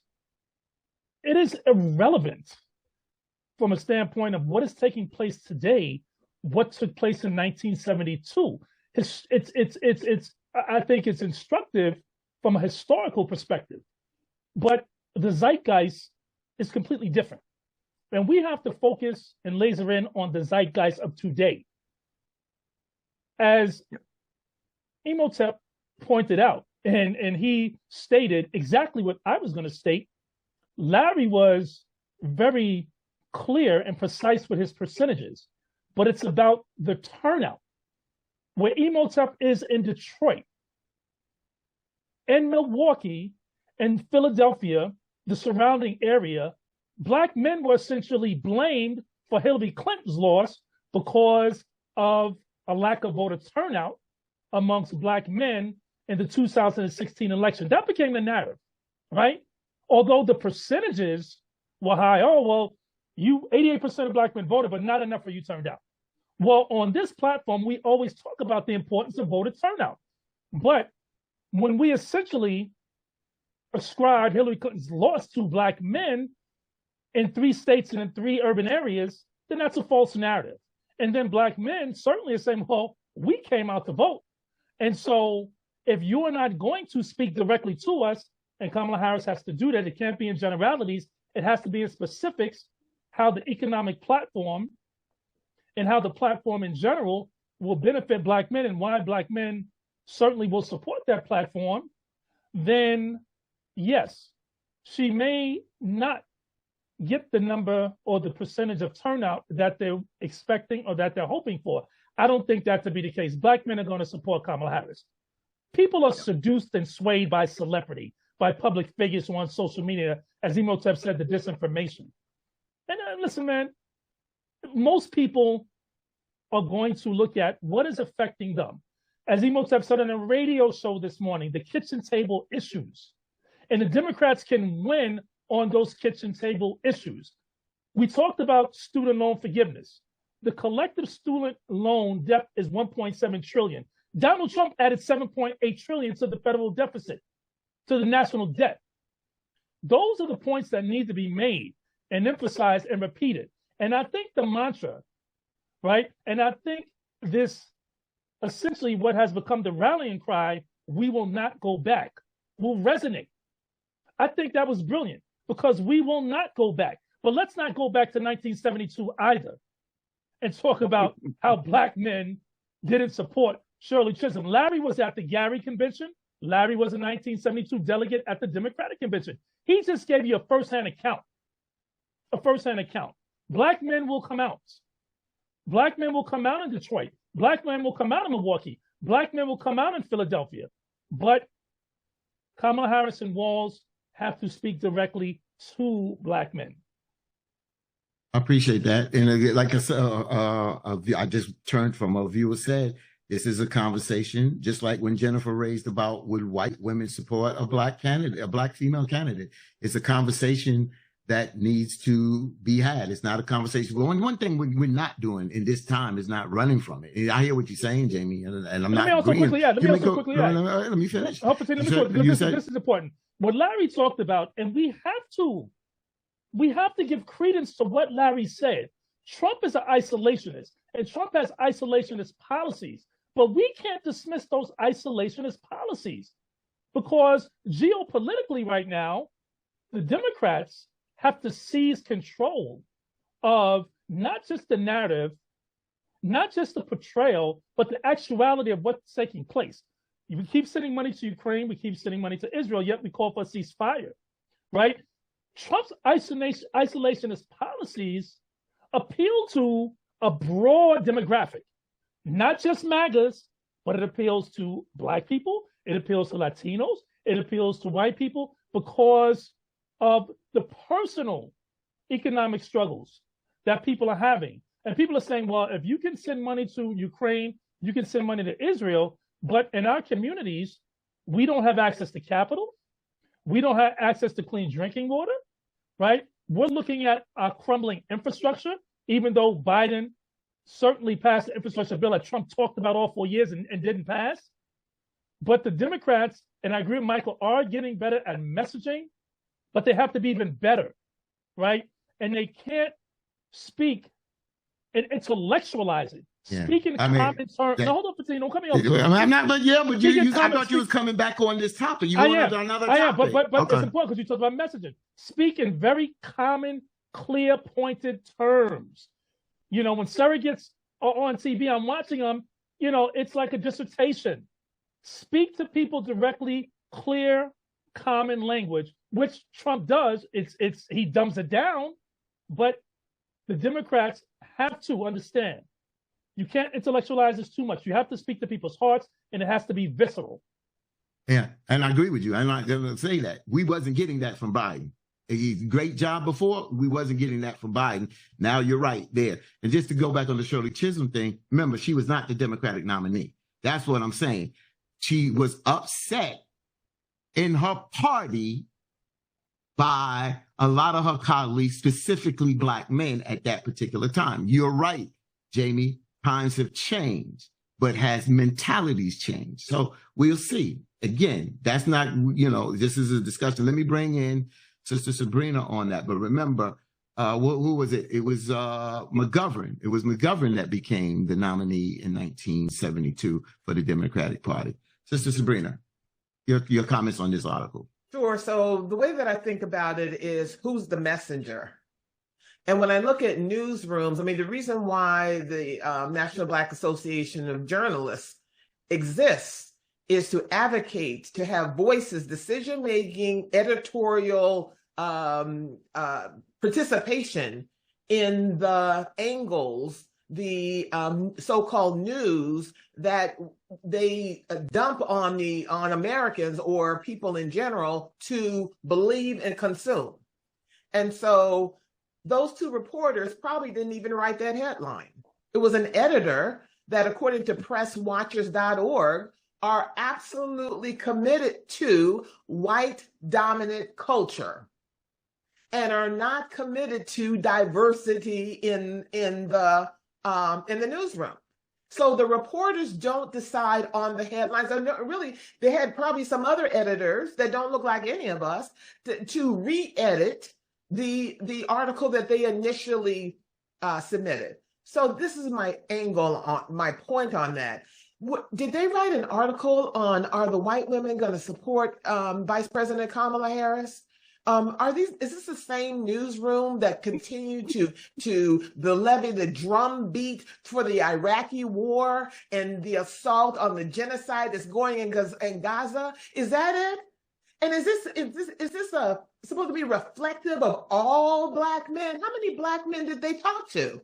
And the people, and the Black men that are in favor of Cheetah Man, they've been against Black women since they came out of their mama's womb.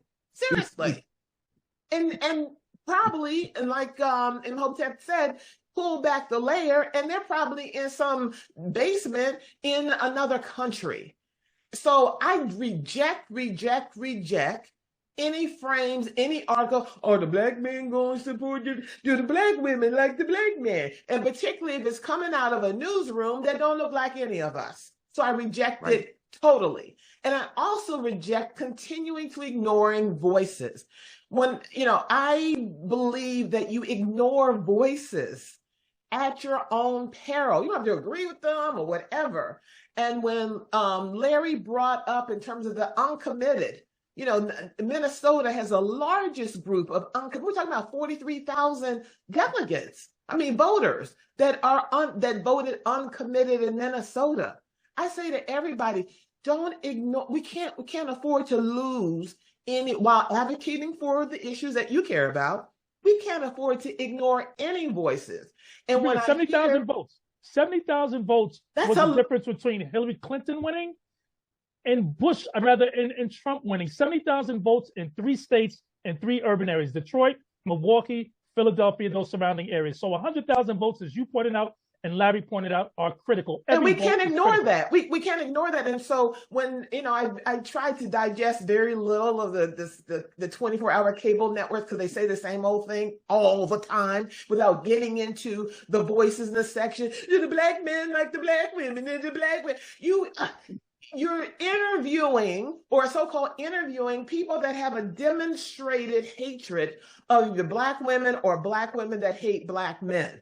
Okay, let's just get, and I'm glad that they're raising their voices in their hatred of themselves. I'm so happy. So I know, you know, who they are, so I can recognize and call them out when they need to be called out. So I reject this kind of lies and determination to have a wedge issue when as far as I know, no article has been released or published about will white women, will Pakistani women, will Latino women support Vice President Kamala Harris and Governor Walz? And will we address, or how will we address as a party, the uncommitted voters who are saying, according to a Minnesota newsroom, that are saying, look, I'm still aligning my vote to the fact that my family has been slaughtered. So we have to hear them. And I'm not Palestinian, and I'm not from the Sudan, but I care about these issues. And yes, the Biden administration has a very successful domestic policy, but we have to look at all of it, because if we ignore violence there and then wonder, well, why are there so many Sudanese coming here? That's why. That's why. And I denounce totally violence anywhere. And the congressmen that keep standing up and down for the genocide that's happening there are always representing districts of Black people who are suffering economically, emotionally, with lack of access and opportunity for generations. But we let them stay in office. So I reject the article. I reject the New York Times. And until they hire more Black folks with some autonomy in terms of their reporting, as opposed to these wedge issues, I don't care. And Sabrina, and the research institutions, Pew and others that I follow, in aggregate, had white women voting for Trump in 2016 at 52%. You would think that would decrease, and I was adamant.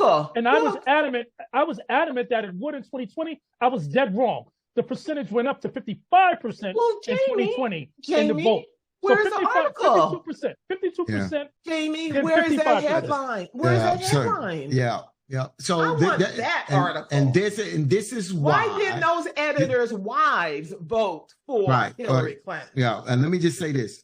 This is why we had this conversation this morning. Because if we don't have this damn conversation, you don't hear the different viewpoints. I don't regret bringing this up, because we needed to have this. We needed to hear what Larry had to say. We needed to hear what Sabrina, Jamie, Michael Imhotep. I'm not here bringing this article as supporting the article. I put it on the table because there's going to be discussion, and I wanted us to be on the record, because there's other things that we need to talk about down the road. So if it comes up down the road where it's more important things and it's used as a distraction, then we could tell folks, you know what, go back to this program on August 11th and check out the conversation on that, where we can continue to move forward. Brother Michael Imhotep, I can say it. He wants to respond. Let him get in, 15. Let Brother Imhotep get in. Oh, I know. I'm going to let him in, because this is the last response, because this is it. We getting ready to wrap. Brother Michael, go. So very quickly, yes, African-American men in those cities in 2016 got blamed partially or wholly for Hillary Clinton losing. But here in Michigan, 50,000 people voted for Jill Stein. Yes. Okay. Donald Trump won Michigan by 10,704 votes. Then another 50,000 voted in Michigan, but left the top of the ticket for president vacant. They didn't vote for anybody for president. That's 100,000 votes. They voted down ballot, but they didn't vote for the president. That's huge. If you look at Michigan, Wisconsin, and Pennsylvania, the number of votes that Jill Stein got in those three states was greater than Trump's margin of victory in those three swing states. Mm-hmm. So the people that voted for Jill Stein really don't get the blame. It comes up now and then. Mm-hmm. Now the other thing is, so where is that article? I didn't get. Anybody get that article? There are articles dealing with the NBC News has it. I got thousands. Look, I got thousands. Will Jill Stein's voters vote for VP I got Harris? thousands of articles here in the office. But let me get to this other point.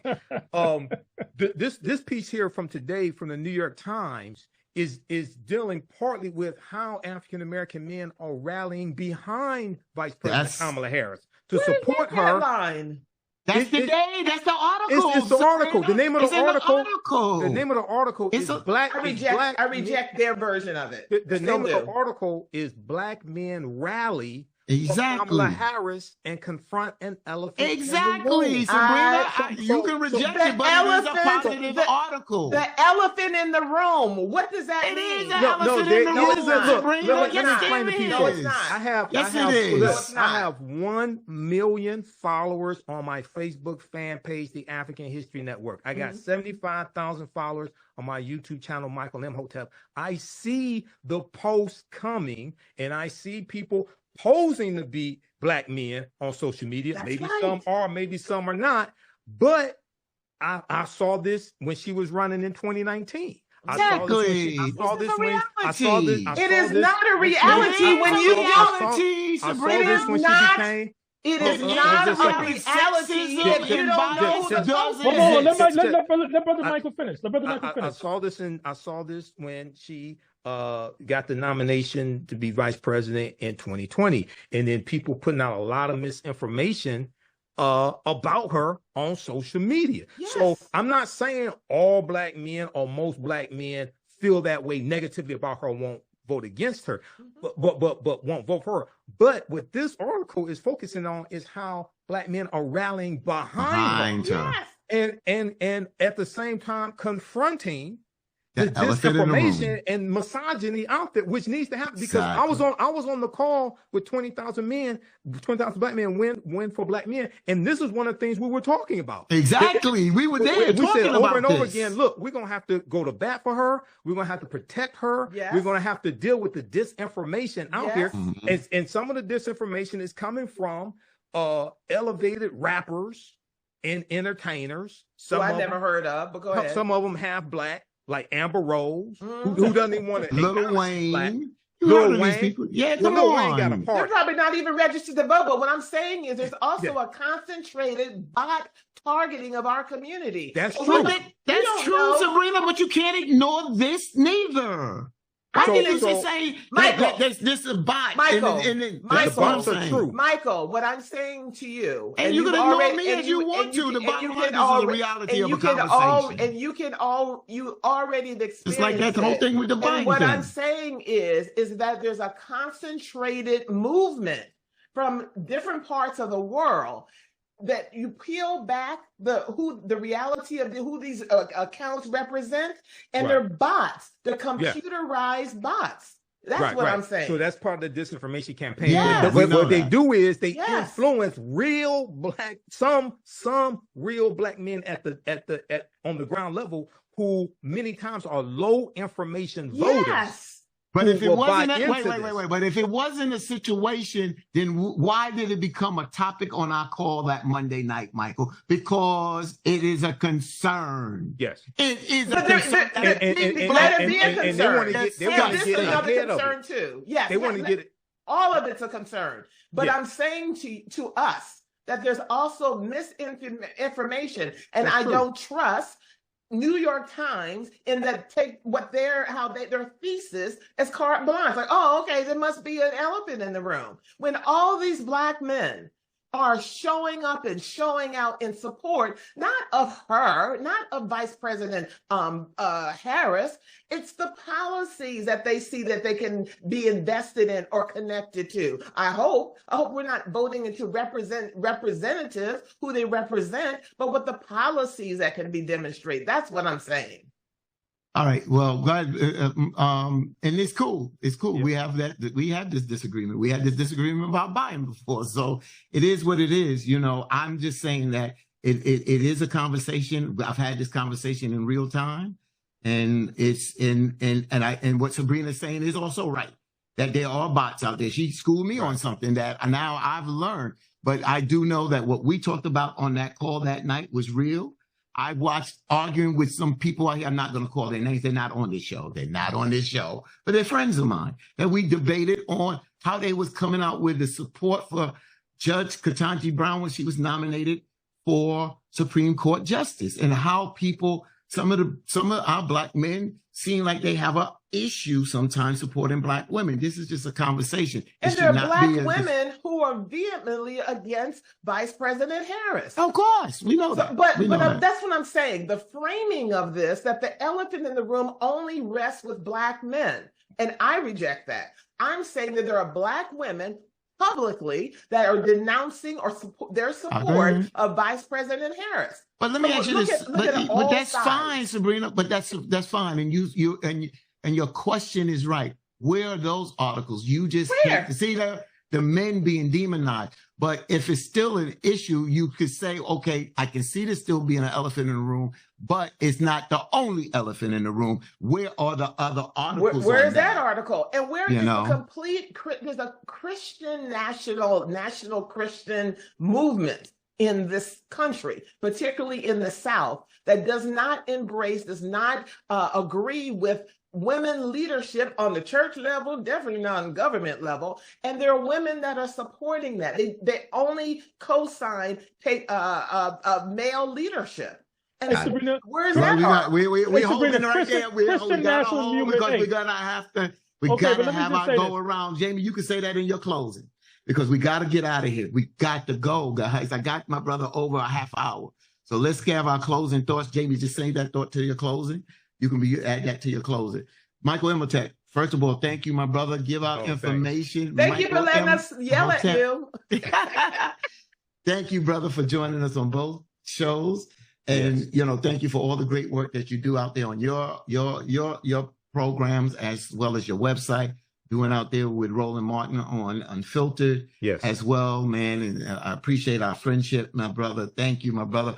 Give out the information how people can get in touch with you, and also your final thoughts for today. Yeah, visit my website, AfricanHistoryNetwork.com, AfricanHistoryNetwork.com. It has my information there. You can register for my online history classes. I'm teaching the class today. These are multi-week classes: Ancient Kemet, the Moors, and the Ma'afa, Understanding the Transatlantic Slave Trade, and Black resistance movements, Christopher Columbus to the Haitian Revolution to the Black Power movement, 1492 to 1968. You can call me 313-462-0003, 313-462-0003.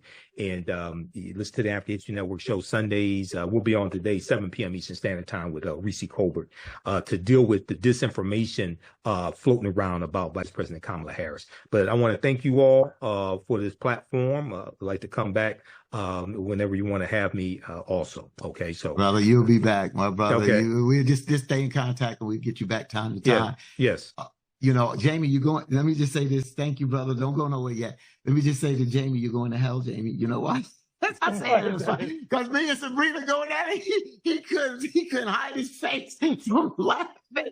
And somebody said our passion is real, but the love is real on here too. So yeah, that is true. We don't have to make that disclaimer. Sometimes we go just disagree, and it's gonna be passionate. But one thing we not gonna do, and especially I'm not, if I ever do anything that's disrespectful to any of my colleagues, especially our cousin Sabrina, I will always apologize, because I don't mean that, but I'm passionate, she's passionate, and that goes without saying.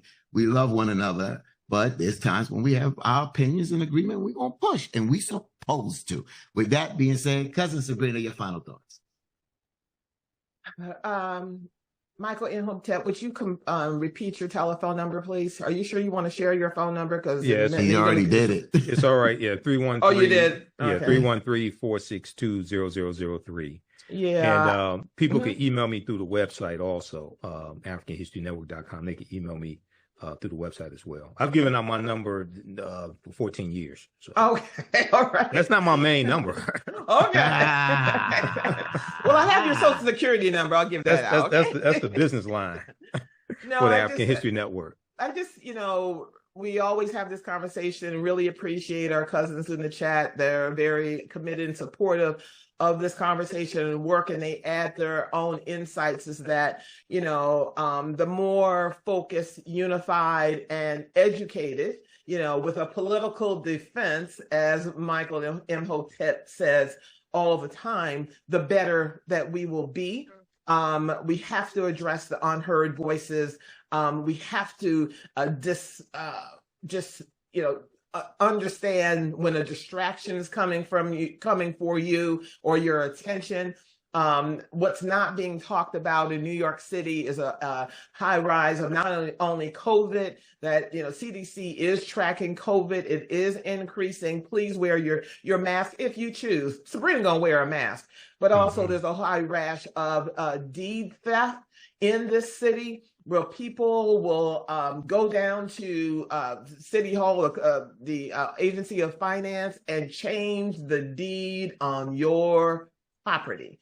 And so I'm going to post links in the chat where you can be notified if there's been a change in name, change of ownership, whatever it is, because, you know, home ownership or ownership of real estate is one of the pathways to financial security, generational. And you don't want your grandmother, your aunt, or whatever, who lived in Brooklyn or lived in Queens, who owned that home, and suddenly it's being owned by a thief. So I'm going to post that link in the chat. And as always, you can contact me through Wekeza, WEKEZA.com. That means save and invest in Swahili. Thank you, Sabrina. Sabrina has sent that message out about the CDC still tracking COVID. It's just not tracked the way it once was, especially in certain states, how it's being done. And then a lot of people are not reporting it. A lot of people are not testing. And if they are testing, they're home testing. And if they're positive, they stay home unless they're really sick to go to the doctors or the hospitals. Also on the deed theft, I believe 2 to 3 weeks ago, we had New York Attorney General Letitia James on, who created there was basically a law passed that now can go after those people that are preying on people with these deed thefts, a criminal act. So she came on the Open Line on Air show about 2 to 3 weeks ago to talk about that deed theft. Thank you, Sabrina, for bringing that up. Larry, your final thoughts, my brother. I'm so glad we had our brother on, Michael Imhotep.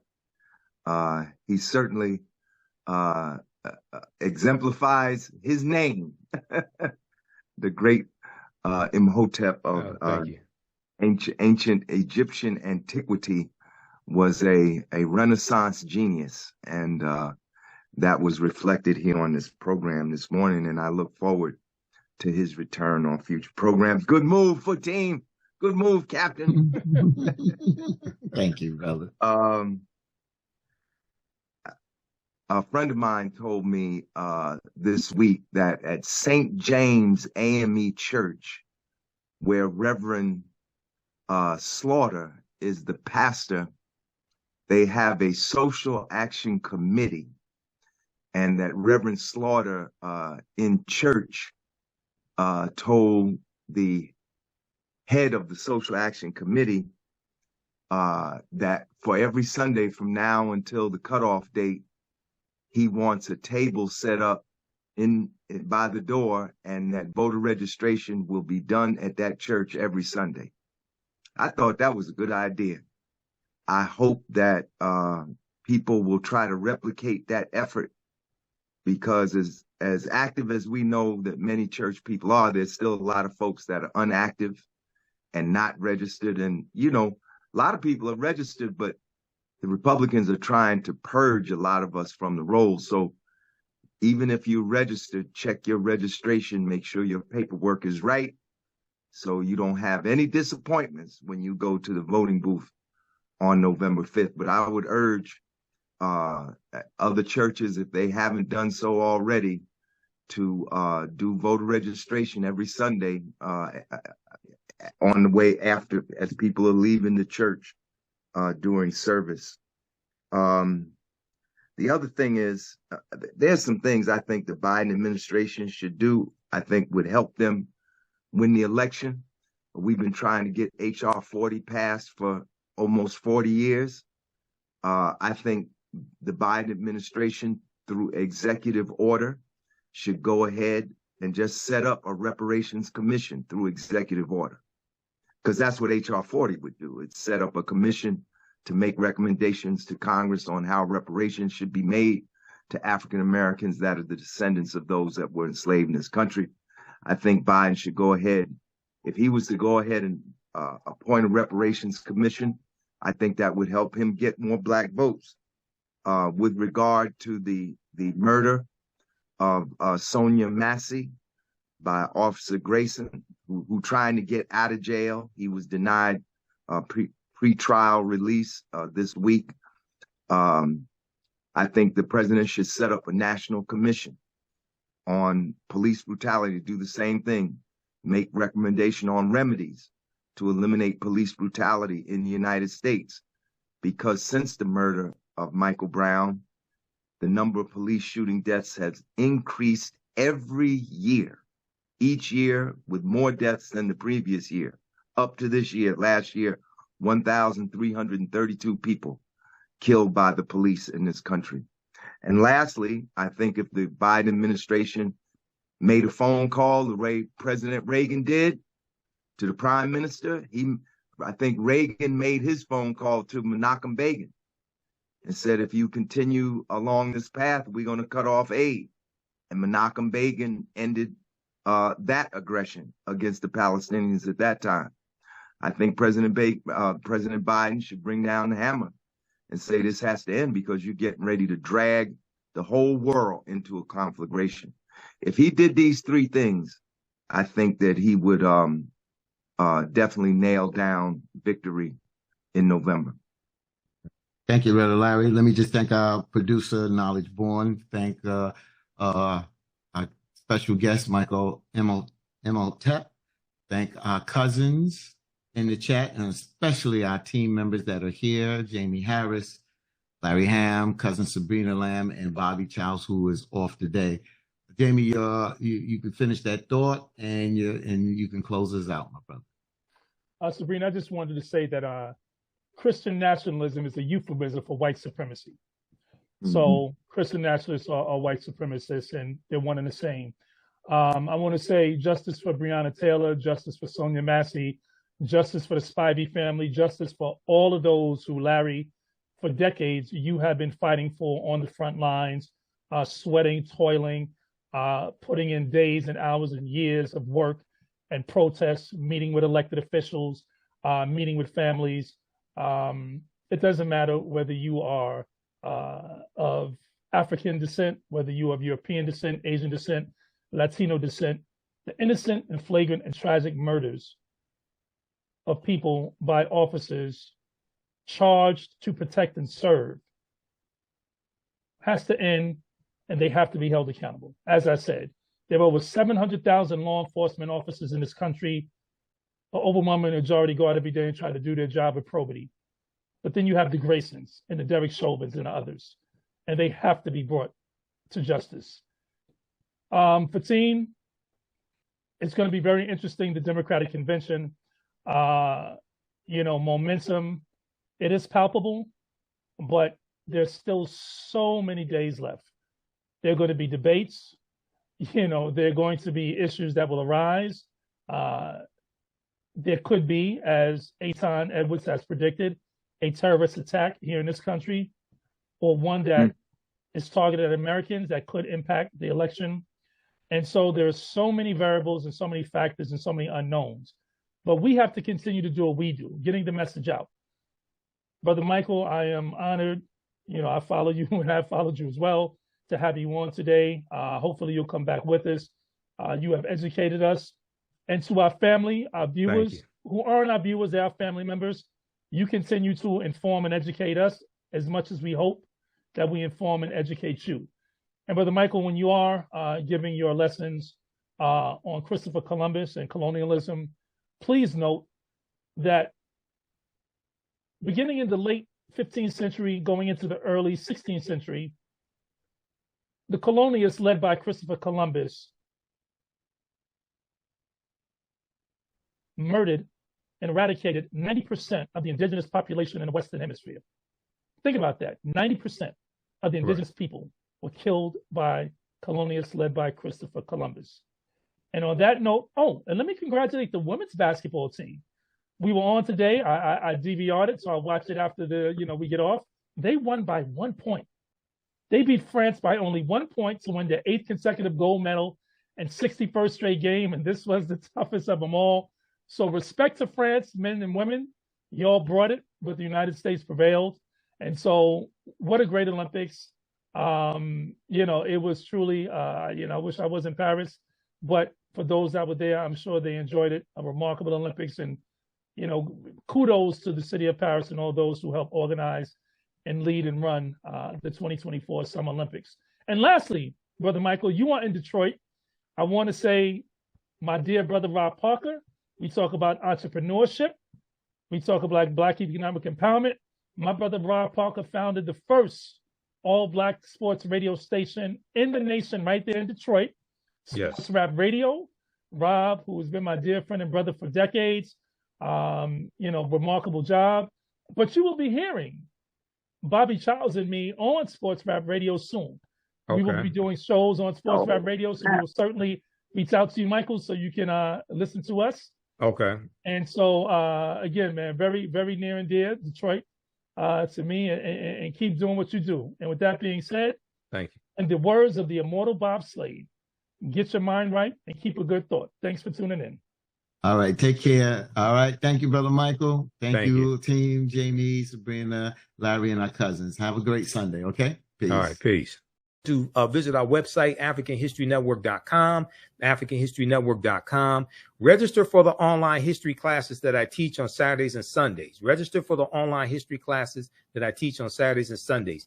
Sundays is Black resistance movements from Christopher Columbus to the Haitian Revolution and the Black Power movement, 1492 to 1968. This is a 10-week online course. And we go through and look at history leading up to the Civil War. We look at hundreds of years of history, and we look at what happens to us after slavery ends. And we look at the Jim Crow era, Reconstruction, Civil Rights Movement, Black Power movement, Great Migration, and look at history, look at the laws and policies put in place that brought us to where we are today to understand where we need to go from here. Okay. And then the first class that I teach, and I teach this one on Saturdays, is Ancient Kemet, the Moors, and the Ma'afa, understanding the transatlantic slave trade, what they didn't teach you in school. Now, this class we deal with thousands of years of history and what leads up to the transatlantic slave trade taking place. This is a 12-week online course. For both of these classes, we do the sessions live. All the classes are archived and recorded. You can go back and watch it anytime. I have my class lesson plan here. So it walks you through each the topics for each class. You can each class session. You can download the class lesson plan here also. Okay. So the classes are on sale right now, $80, regularly $130. We have a bundle pack where you get both courses for $120. As soon as you register, you can start watching the content now. Okay. As soon as you register, you can start watching the content now. You don't have to be present in class. You can just watch it at your own pace. And even after the course is over with, you can go back and you'll still have full access. You can watch it anytime. The content is PG-13, so you can use this with your children. It's not, I don't do a lot of cursing or anything like that. It's not overly vulgar. It's very visual. There are 80 to 100 articles that we go through and look at. There are over 200 slides in my class. There are 15 book references as well. And usually I show you the books on the screen, the book references on the screen. Also, I show you excerpts of interviews I've done with some of our scholars like Professor James Small, Professor Kaba Hiawatha Kamene, Anthony Browder, Tony Browder, Renoku Rashidi, and others. Okay. So I've been teaching this class on and off since 2017, Ancient Kemet, the Moors, and the Ma'afa, understanding the transatlantic slave trade. I developed both of these classes. I'm a historian. I've been studying 34 years. So you're never going to look at history the same way. Your understanding of politics is directly related to your understanding of history. So this information is going to totally blow you away. You can support us also through, so register for the classes. That supports us, that helps us to financially support us, to help us keep doing the research, stay on the air, keep broadcasting, pay the bills, etc. You can also support us through Cash App and PayPal, because all this stuff does not happen for free. You can support us through Cash App or PayPal, $ the AHN show through Cash App. $ the AHN show through Cash App. And that's our official Cash App account. Now, these are some fake African History Network Cash App accounts. I've identified 5 of them out here. They've been stealing money from us. I'm still trying to get them shut down. When you click on this link here, it takes you to our QR code for the African History Network as well for Cash App. Okay. And then here's our PayPal link right above that. You can click on that also. So if you want to support us, $5, $10, $15, $25, $50, $100 or more, that definitely helps, okay? Because it takes a lot to do the type of research that I do and pay for all of these services. Listen to the African History Network show Sundays, 9 p.m. to 11 p.m. Eastern Standard Time, normally 9 p.m. to 11 p.m. Eastern Standard Time. We did it today earlier. We'll do a rebroadcast at 9 p.m. today. I did 4 hours of radio and Facebook Live with WBLS today, Brother Fatim Muhammad. Open lines. We did that 8 a.m. to 1 p.m. Eastern Standard Time today. Okay. 8 a.m. to 1 p.m. Eastern Standard Time. The Facebook Live is on our Facebook fan page, The African History Network. So I shared it there. And we talked about the election, Kamala Harris versus Trump. We got into a deep discussion about politics and history, things of that nature. So go check that out also. All right. Follow us on our Facebook fan page, The African History Network, The African History Network, and my personal page, Michael Imhotep. You can like our posts, share them, post your comments as well as on our videos, and subscribe to my YouTube channel, Michael Imhotep, IMHOTEP, on YouTube, okay? And subscribe there, like our posts, comment as well. All right, look, we have to get out of here. Remember, at the African History Network, we focus on educating, empowering, and inspiring people of African descent throughout the diaspora and around the world, because right now it's corrects wrong behavior.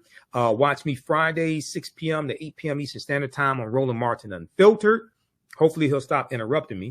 And hopefully on his Win with Black Men call, he'll get some Sigmas on there. I've been telling Roland, you got to get some Sigmas on there. Okay, Blue Fire Go Mob. Right now, it's corrects wrong behavior. It's not over till we win Wakanda forever. We'll talk to you next time. Peace.